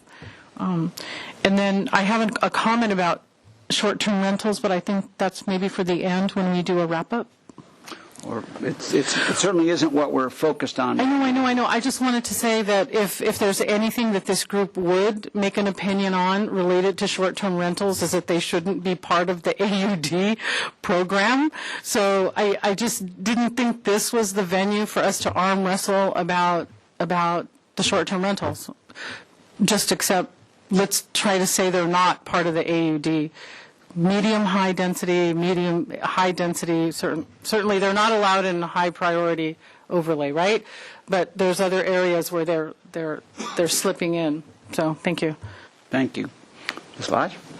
Thank you, Mr. Chair. Well, there have been a number of good suggestions made here, and I do want to comment that the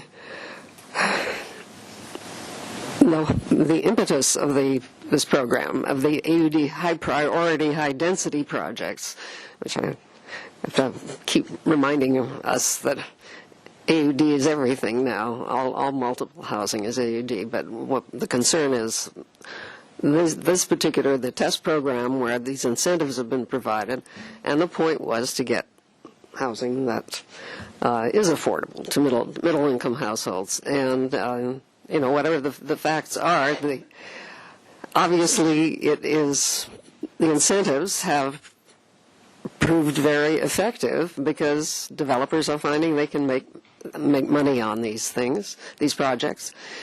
But the end result is rents that aren't in the range that we were looking for. We weren't looking for any kind of housing. We wanted housing that was affordable to the workforce. That was what the aim of the test program was. So, in any ways that in which we can, I would agree that we need to look at impact fees and other ways to get the construction of housing that really is affordable. And I know that there was a suggestion made about, well, sort of on top of this to add bonus density, but the point was that the bonus density is built into this, and that unfortunately we didn't say, well, if you're going to go to 63 units to the acre, you've got to provide a certain percentage that are within the 80 to 120% range. And that's what I would like to see applied if we could at this point, but I don't know that we can. Okay. Well, let's start with what we want and then see what we can manage. Mr. Jordan? Thank you, Mr. Chair. So that's one of the contradictions that strikes me about this whole conversation. And so the goal was to put market rate rentals on the ground that house a certain category of economic demographics. And then it got out like gangbusters. People got concerned, myself included, with some of the impacts. And now we're talking about potentially mitigating those impacts by putting burdens on the development which contradict the goals, which were to make it more affordable to put those type of units on the ground. It's like a dog chasing its tail, it seems like to me. And so if you're looking at the two things on the board, let me just go in order now that I've had my say.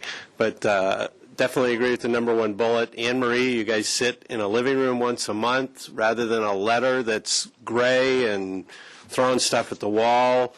Add some more bullets to that list as suggestions that are bullets. I mean, I think what's on there so far is, in terms of survey questions, is getting asked. It's being put into the conditions, and that's what we're going to get. If your group thinks there's specifics that aren't logistics after the survey part, then I think come up with some more bullet points and get those in front of people. Okay. The second part, I just don't get in terms of the goal of the program. either one of those. This is going to be one of the only times in my life I agree with everything that Lisa Plowman said twice today. So I'm using up all those cards in one meeting. But the goal of the program is to put affordable housing on the ground. And for whatever reason, whether concerns, slowing it down, we're not sure what it's going to look like, we don't get to measure it for a while, now we're talking about putting steps in place that burden projects with higher cost that will contradict the process of putting affordable housing on the ground. We're assuming people are making a lot of money. We're assuming the rents are going to be sky high again because of one project that we've seen rents for. I would support much more looking at burdening these projects with components of the goal, and that is mandate, covenant, whatever the word would be, that they are going to serve and rent to a particular group of people at a particular set of rents as either a condition of approval or some type of beauty contest where you rate the ones that get in line first, and everybody else that wants to build a market rate, market rent, higher amenity one gets in line second. And to me, all this other talk just kind of clouds the issue of what the goal was. So I support neither of the options that are up there on the board in terms of the second bullet. I would like to see, well, unless the second part is actually covenanting to meet certain rent rates that are targeted towards those we need. And I'm especially, didn't catch your name, the unicorn guy, but I'm especially struck by that conversation too, because I fit that list. On that list that was shown earlier, my income cannot afford a studio apartment, but I spend a little bit of time doing other things too. Likewise, maybe not with nonprofits, but and I think that is a key consideration in this town. There are a lot of people who are paying more than 30% of their rent, but are also high functioning participants and give backers in this community. And the squeeze on them too, even though they're not in the needy category, but they're in the close to needy category, affects not only their category but the category under them. So I don't know what the answer to that is. I think that merits some more looking into. Thank you, Mr. Chair. Thank you, Mr. Jordan. Mr. Dominguez? So speaking to Mr. Bojangles, we have Mr. Bojangles, the Easter Bunny, Santa Claus, and the AUD. We tried, and it was optimistic, and conditions were a lot different when this program was implemented. It was very bold back then, but things have changed dramatically. This program now, if the goal was to produce workforce affordable housing, and you mentioned affordable housing, but I want to make sure we're talking about workforce because there's high affordable housing as well. It's a relative term, but we're really focused on that 80 to 120%. And half of that was really pushed by the Community Environmental Council to reduce greenhouse gases. The whole idea was transit-oriented development. I think Ms. Plowman gave a presentation along those lines, too, that we wanted to put these housing units on State, on Milpas, where bus lines were, close to employment so people would bike and walk. Well, we have a double failure, not only in the sense that we're not building the workforce affordable housing, but we're putting non-commuters or non-public transportation, non-bikers and non-pedestrians in these positions. We're actually clogging the transit lanes because people who make $100,000, which is what you're going to need to make to live in the mark, aren't taking the bus. Only 6% of our renters take the bus, and it's not the high-paid renters. It's the ones who can't afford cars for the most part. So we've actually increased greenhouse gas emissions through this program.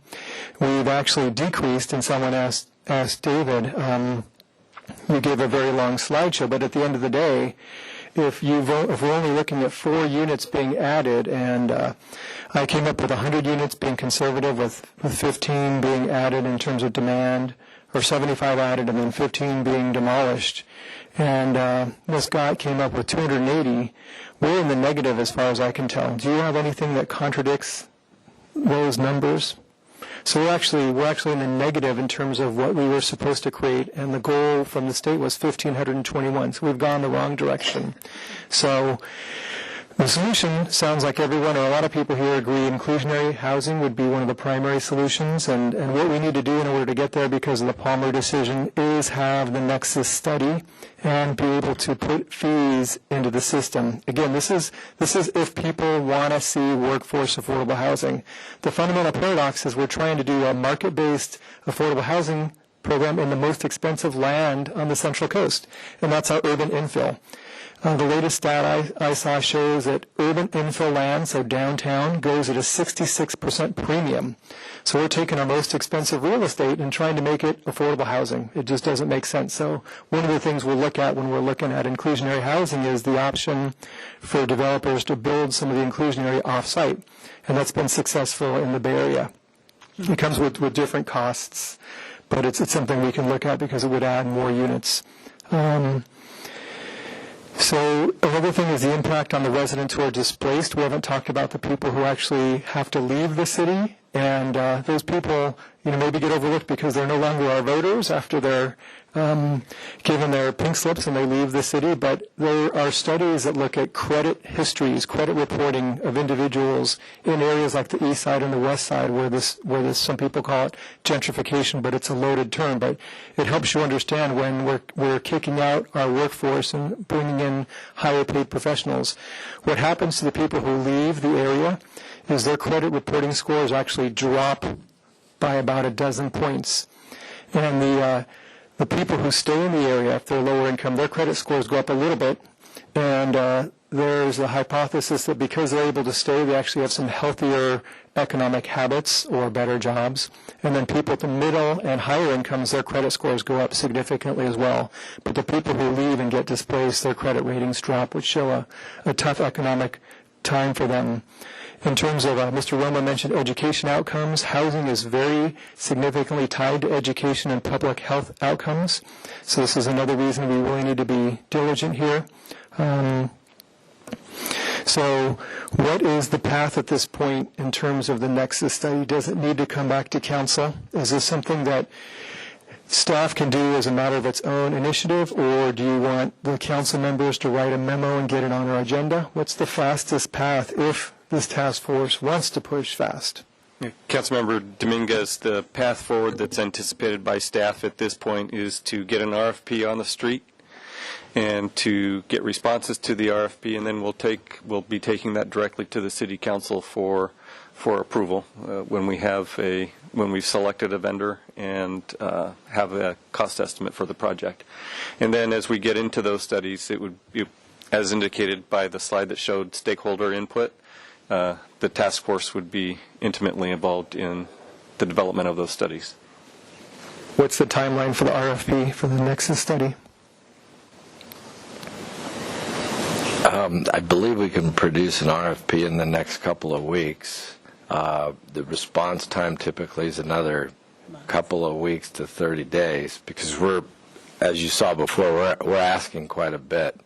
The more questions, the longer the response time. So that's a total of 45 days, and we're at council asking approval. Whoever we've decided on, the third-party consultant to do the studies, they've cited it would take up to 4 months. But I've had conversations with a couple of consultants that we could collapse that time frame down, hopefully, to a couple of months. So all in from now, a win would be 4 months. Okay. And what do you envision the task force, how many months do we have left? I think initially we had talked about 6 months. Are we? Yeah, well, let me speak to that. We had initially estimated that this task force would be convened for a period of 6 months. It's clear at this point that it's going to take longer than that. Not that I think that there will be much more needed than 6 meetings, but in terms of when we get work turned around, something meaningful to share with the task force. We obviously wouldn't call meetings where we don't have something to discuss, and I think that there will be a period of time, likely as we head into the summertime, where we're in that gap between where we've got input from the task force and where we're waiting for information back from the consultants. So that was the answer I somewhat anticipated. So we had a couple recommendations from the task force today that you said we'll need to go back to council for authorization on. And I think those are things if we do that and bring it back here, we can get great input from our community that's been vigilant at attending. We've got great people from the development community, from community groups, so it would be great to mull over some of these things like, do we take the density and make it a bonus program, kind of the way the state did, because what we actually did was we undercut the state's bonus density program. They have a program where if you hold some of your units aside for lower income folks, they let you build more units. They give you greater density. But we gave away the highest possible density, so no one has used the state's program because they get the density they want without actually having to go that route. So that may be something that this task force can consider and reboot. Mr. Romo mentioned density as a possible solution. One of the perverse consequences of density was a big rise in property costs, and it's something we've talked about with the Housing Authority. Again, I mentioned earlier, prices went from $80 a square foot to $200 in some areas. So what had happened was property owners realized the increased value of the land to the developers, so they raised their prices accordingly. It's the same thing that happens if you add more floors. The property becomes more valuable, because the whole idea is, because the property cost is such a big chunk of the entire project cost, if you can bring that down, it brings the cost of the developer down. We actually went the opposite way, and that's one of the problems with density. So one idea we could propose is a graduated density program where you can incentivize people who own individual parcels to aggregate their parcels and give them added density, because then you get much more efficient use of the land. So if you have a block with 10 parcels rather than 10 1 or 2 unit buildings going up, if you can get those 10 parcels to aggregate, you can give them an increased density and do much better value for the community. Thank you. Chair White. Yeah. Mr. Olson? Commissioner Jordan's suggestion or recommendation of having criteria to give priority to projects that meet certain standards in terms of being able to move forward compared to other ones. Is that legal? Mr. Olson, with respect to implementing a program that would essentially put projects side by side and compare, and then say award points based on various aspects of the projects. Let's say it's architecture, site design, so forth, density, affordability, parking, whatever the criteria are. To answer your question, yes, it's done in other communities where they implement programs like that. It does add time. It does add cost to the projects. It also adds an element of uncertainty for the developers. But for those who are in, they submit. I've worked in a community that had a program like that, and it worked well to meter out the growth. I think he was talking more about the tenancy, the tenants that would be given priority for occupancy in the units. I don't know if that is legal. I like the idea, and I think it's worth getting some feedback from the city attorney. Local residency kind of thing. Local and other, maybe Mr. Jordan could. I have too many things on my list. So local, parking, economic range. We'll get more to that. Yeah. And I guess but I think at some point getting it'd be some nice. feedback from the city attorney on At some point, Mr. Chair, it'd be nice to have somebody from the city attorney's office there, so you don't waste time talking about things that can't be done. Right. Thank you. Yeah. Ms. Murillo? Thank you. I would second that, and Mr. Campanella and I talked about that before the meeting. We do need legal advice here on this. But Mr. Jordan, you inspired me. I really did like what you said too. And but we talked about that at City Council when we tossed this around, was a point system, and the answer that came back from staff is that it would take a long time to put it together. But for those of us who say we want the AED to work and to work for the community, if we take the time and the expense to put that kind of ranking system together, just like our wonderful CDBG, right? There's objective analysis, and this project is giving the community the most. I'm almost ready to make a motion that we should do that. We haven't heard from you, Mr. Chair, though, on these subjects. Thank you. Yeah. Okay. Well, Mr. Chair, Mr. Campanella. Okay. Where are we, I guess? We are in a test for the 250th unit to be constructed. We're going to conduct a test. We've got a number of projects that have, because of, at the time, certainty that they could process through the system, have submitted applications. Now we are coming up with either a 100-unit limitation, a pecking order, all of which creates a lot of uncertainty to programs that have been submitted. And I guess if we want to see one unintended consequence, might see applications just withering or being taken off the table because there's uncertainty on when certain changes, including a pecking order, is going to take effect and how they're going to be affected. So I'm concerned about a pecking order at all. I think if we want to look at some inclusionary as an option on units as we go forward, let's take a look at it. But I also think, again, we should be not creating so much uncertainty that it's going to dry up and wither, because people have other options of what to do with their property. It's valuable at $200 a foot. It could become a wine bar or whatever else they could put on there that might generate income of certainty and create more jobs than the fact that they decided to take commercial property and make it housing at various rents that we have yet to see. So I'm concerned about shutting off that ability. So if we want to look at the feasibility of impact fees, fine, but I don't see a pecking order working because I don't know how it's going to be prescribed, who's going to make the decision, and then how long it's going to take and when it's going to be effective to units that aren't approved yet. So I'm okay with doing a study on impact fees or inclusionary study, but I'm not okay with coming up with a pecking order. I don't think that's going to work. Thank you. Thank you. Okay. So back to our goal here. We've got a different slide up there now. So we'll explore options to assess impact fees or otherwise mandate construction of rental housing affordable to the 80 to 120. And I think from what we've heard today, both from our public speakers as well as from the task force, the issue of trying to bend this program to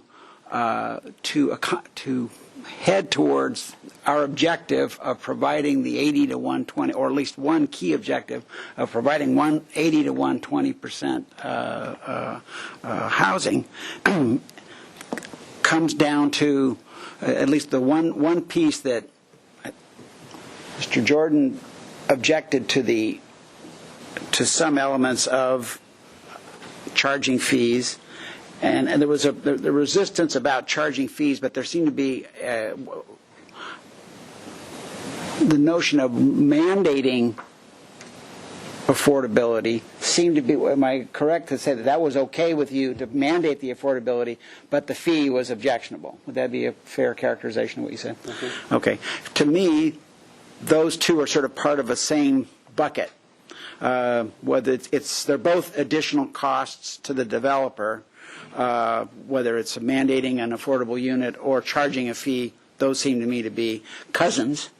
And I do, by the way, believe that the development community ends up charging what the market will bear, not what the unit costs them to build. And if a unit came in costing more than they could get in rent, they still get what they can in rent, and they suck up the loss. That certainly happens in projects as well.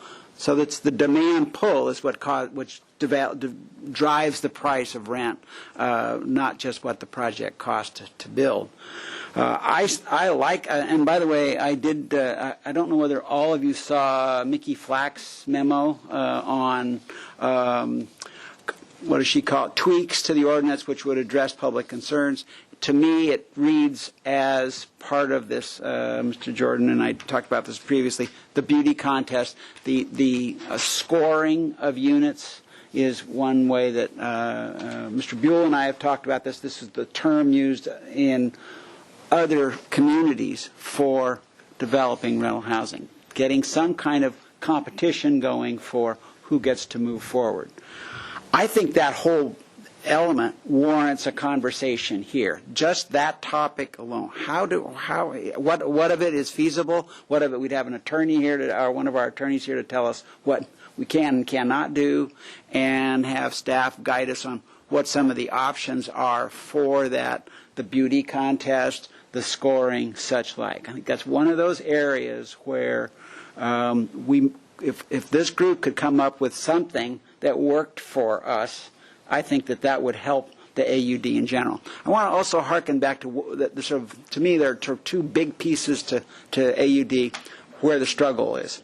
One is this affordability, and the other is compatibility. Where are we having too much, where are the impacts getting out of hand in the city, and how do we manage those? Are there ways that the program can be tweaked, as with affordability, to make the projects more compatible? So those are just two different tracks that we're working on in the adaptive management spirit of the general plan. It was envisioned that this thing wasn't going to be perfect, and that we want the flexibility to come up with ways to make it better going forward. We missed on the affordability piece. I mean, having participated in the whole thing, we actually made the decisions at the bottom of the recession.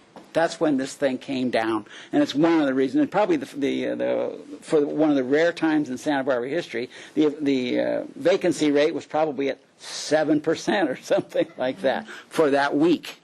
But it was a very V-shaped deal there, and now, of course, we're ending up with high occupancy. So that's one area where I would say, for one of our task force meetings, that would be great to discuss the scorecard, the beauty contest, whatever that sort of that competition and the notion of feasible affordability requirements for the AUD program.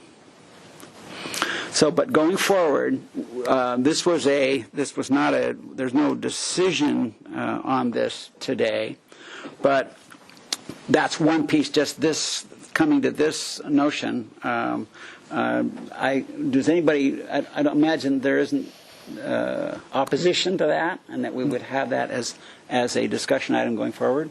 Mr. Jordan? So I appreciate you putting my rambling dialogue into a quick phrase, but I don't think those two subjects are cousins, unless I also heard you say that you're ready to surrender to the notion that the AUD program is not going to create affordable housing. And I'm not ready to surrender to that. And I don't think there's a couple other people here that may be ready to, because the burdening of the program with a fee acknowledge to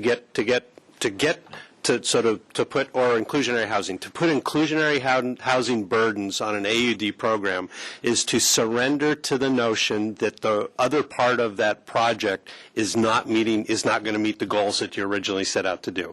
And I don't know that I'm ready to admit that yet. It might be true, but I don't know that I'm ready to admit that yet. And that's what inherently bothers me, and you'll have to bring me along at that other meeting, is to explain to me how you're going to fee or inclusion other units there into a program that is set up to accomplish what those extra burdens are you're putting on that project. Because I still believe there's ways to salvage the AUD inherently to meet those goals without having to carve it out and say our AUD program really creates higher income rental housing but contributes to lower rental housing, rather than just the AUD program generates lower income housing. Does that make sense?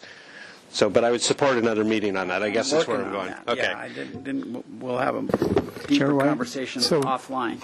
Chair White? Hang on a second. Mr. Olson? I think it would also be helpful at the next meeting to have a summary of where we stand in this trial period with the 250.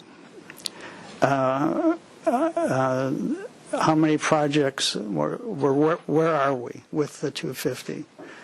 And how many projects and units have been deemed complete? So there would be like a summary sheet that would have those numbers that we could look at and just understand more clearly where we stand, and it would give us more of a clearer picture of what the timeline would be as to when the 250 bell is going to be rung, and when the deemed complete projects are going to be given the green light to move forward. Okay. If I can interject on that one just real quickly. Planning staff presented to the joint Planning Commission City Council meeting, I believe in the fall, that we anticipate that to happen in about 18 to 24 months, where we would hit that unit count. And you can read details about that in the staff report that was presented to the Council and Planning Commission at the time. Can someone send that to me? Absolutely. Yeah. Okay. Ms. Murillo? Thank you, Mr. Chair. So I would like to have that discussion, even though John Campanella doesn't like the pecking order idea, but it's worth a discussion, especially if, you're going to get a fee unless, you offer us these goodies, would be my suggestion. But I would want to remind the group and the public that this group did not approve of a 100-unit cap. We talked about that was the direction from City Council was for this body to look at what would that mean, what would the provisions be, what would the impacts be. We took a vote, and Commissioner Jordan wasn't here, and it was a tie vote. So really we just voted to, again, examine what that would mean. Some of us just don't like that idea, and we've heard from the public as well, but we're exploring it, and we are being sensitive. I looked through the minutes again to the projects that are already in the pipeline. So thank you, Mr. Chair. Thank you. Mr. Dominguez? So I think it was actually a 4-2 vote, and council actually passed the same motion 4-3. The council has what we could easily do is we can actually do a pretty easy or simple, maybe not easy. We can say, for example, 15% set aside or 15% inclusionary, and that's just picking 15 from what we had in variable density and what a lot of other communities in the state do, kind of as in this first year, because the motion we did pass was for the first year of the 100, we weren't going to use criteria because it seemed like that would take too long to establish those. So I had amended the motion on suggestion of Councilmember White, and so we had 2 tiers. The first year was just the 100, and then after that we'd get into criteria. So one simple change to that could be for that first year, you say 85 of the 100, first in, chronological, and then the last 15 have to be 15% inclusionary housing. But what we can do, rather than us kind of come up with the details, is we can ask staff to come up with a pretty simple plan that would meet our goals. And again, I think what would work best for the community is if we picked a number of units we wanted to build and made that a goal and kind of worked our program around it. Because right now, I don't really see us shooting for a goal. We know we want to improve things, but we don't have a numerical goal. So for the 50 to 80 or 80 to 120, I think if we had some numbers there, or if we just used a simple percentage like 15%, because it seems to be a municipal industry standard, and let staff come back with the details, that might work for the first year, and then we can be fancy pants after that. Thank you. Yes, well, and I would suggest that staff has heard this, a strong, a majority anyway. We have some differences with Mr. Jordan and Mr. Campanella have somewhat different perspectives on fees versus sort of some of the how-tos of affordability, of this 80 to 120 affordability. But I think that do we want to have more 80 to 120? Yes. And Mr. Rowell is shaking his head, but I mean, that's what I got out of everybody, is that's a yes. And we have differences of opinion I still think there's a wager there was more of a pro-fee group here, but just not universal would be one piece. But the notion of what tools are available to us to bend this program into one with more affordability would be the question that would go back to staff and say, okay, we want to make this thing get more affordable. Come back to us with areas where this might be accomplished. Chair White, I appreciate those comments, and we can definitely be prepared to do that. I would suggest that as the task force continues to deliberate, obviously when we get the results of the studies, it'll provide a lot of discussion material for the task force to engage in. It'll be really good. As you've been deliberating, I think it would be good when we take the contract for the studies to the City Council, that we provide them an update of where the task force is in addressing the issues that they've asked to be addressed, and at the same time ask for, I'm keeping the list, like you said, including the scoring system, for example, for Council to say, yeah, continue to work on these things, so we can check back in, get direction, and move on. And be happy to do that for you. Great. Thank you. So that is one of the result of our work today, I would say, is that's one area where we now have something specific to move forward with at a future meeting. And certainly I want to hear objections if that's the case.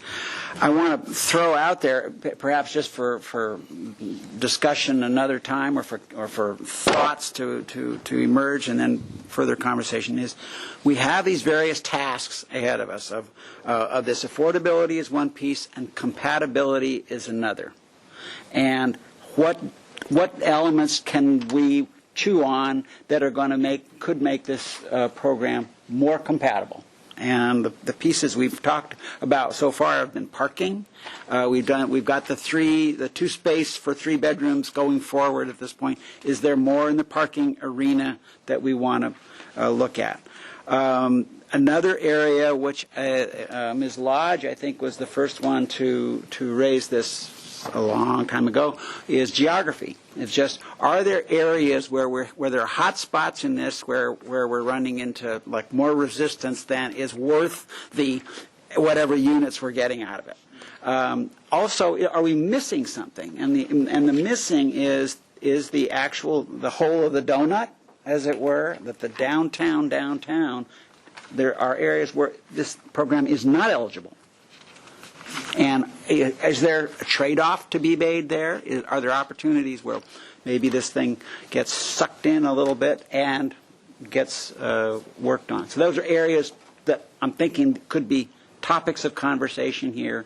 And again, we'd learn from staff whether these things have any merit or whether there needs to be other strategies for it. So those are ideas, and if others have similar ideas, notions about this, let's talk about that next time and see if there are things that we can work on. Okay. Well, with that, we're only 23 minutes late. So thank you all for attending, and we'll see you next time. Just to be specific, you're adjourning to the meeting of May 24th, 1 o'clock here. Adjourning to the meeting of May 24th. Okay, that's being specific. That's what I'm doing. Thank you. All right. Meeting's adjourned.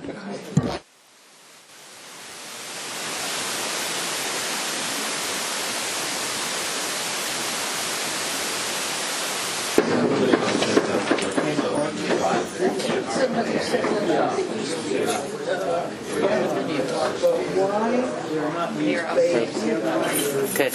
There's a Chamber of Commerce tonight at Gus Parker's. A group of us are going. Rob, Barbara, I'm sorry that I was Angela said that was freshen up that food price if you wanted to. You know, I'm getting ready to go on vacation now. What is it for? It's their 50th anniversary at Chamber of Commerce in Santa Barbara, and they're honoring the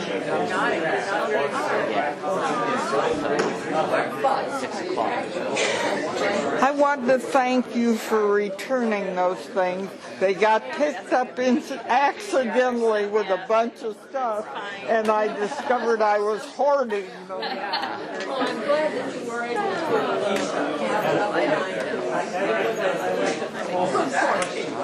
It'll be fun. The fun crowd's going to be there. Yeah. It's paid because Barbara already bought her ticket. So yeah. And they certainly do. Okay, good. Where is it? It's at Fest Parker's at 6. So What room one of they? I think it's the big, the ball. Yeah. Yeah. So, can you, again, Angela said you're welcome to freshen up at her place. Bye, Jean. Okay. At 6, though? It starts at 6? Yeah. Okay, good. Thank you. Good. Thinking of All right. See you there then. All right. Respect.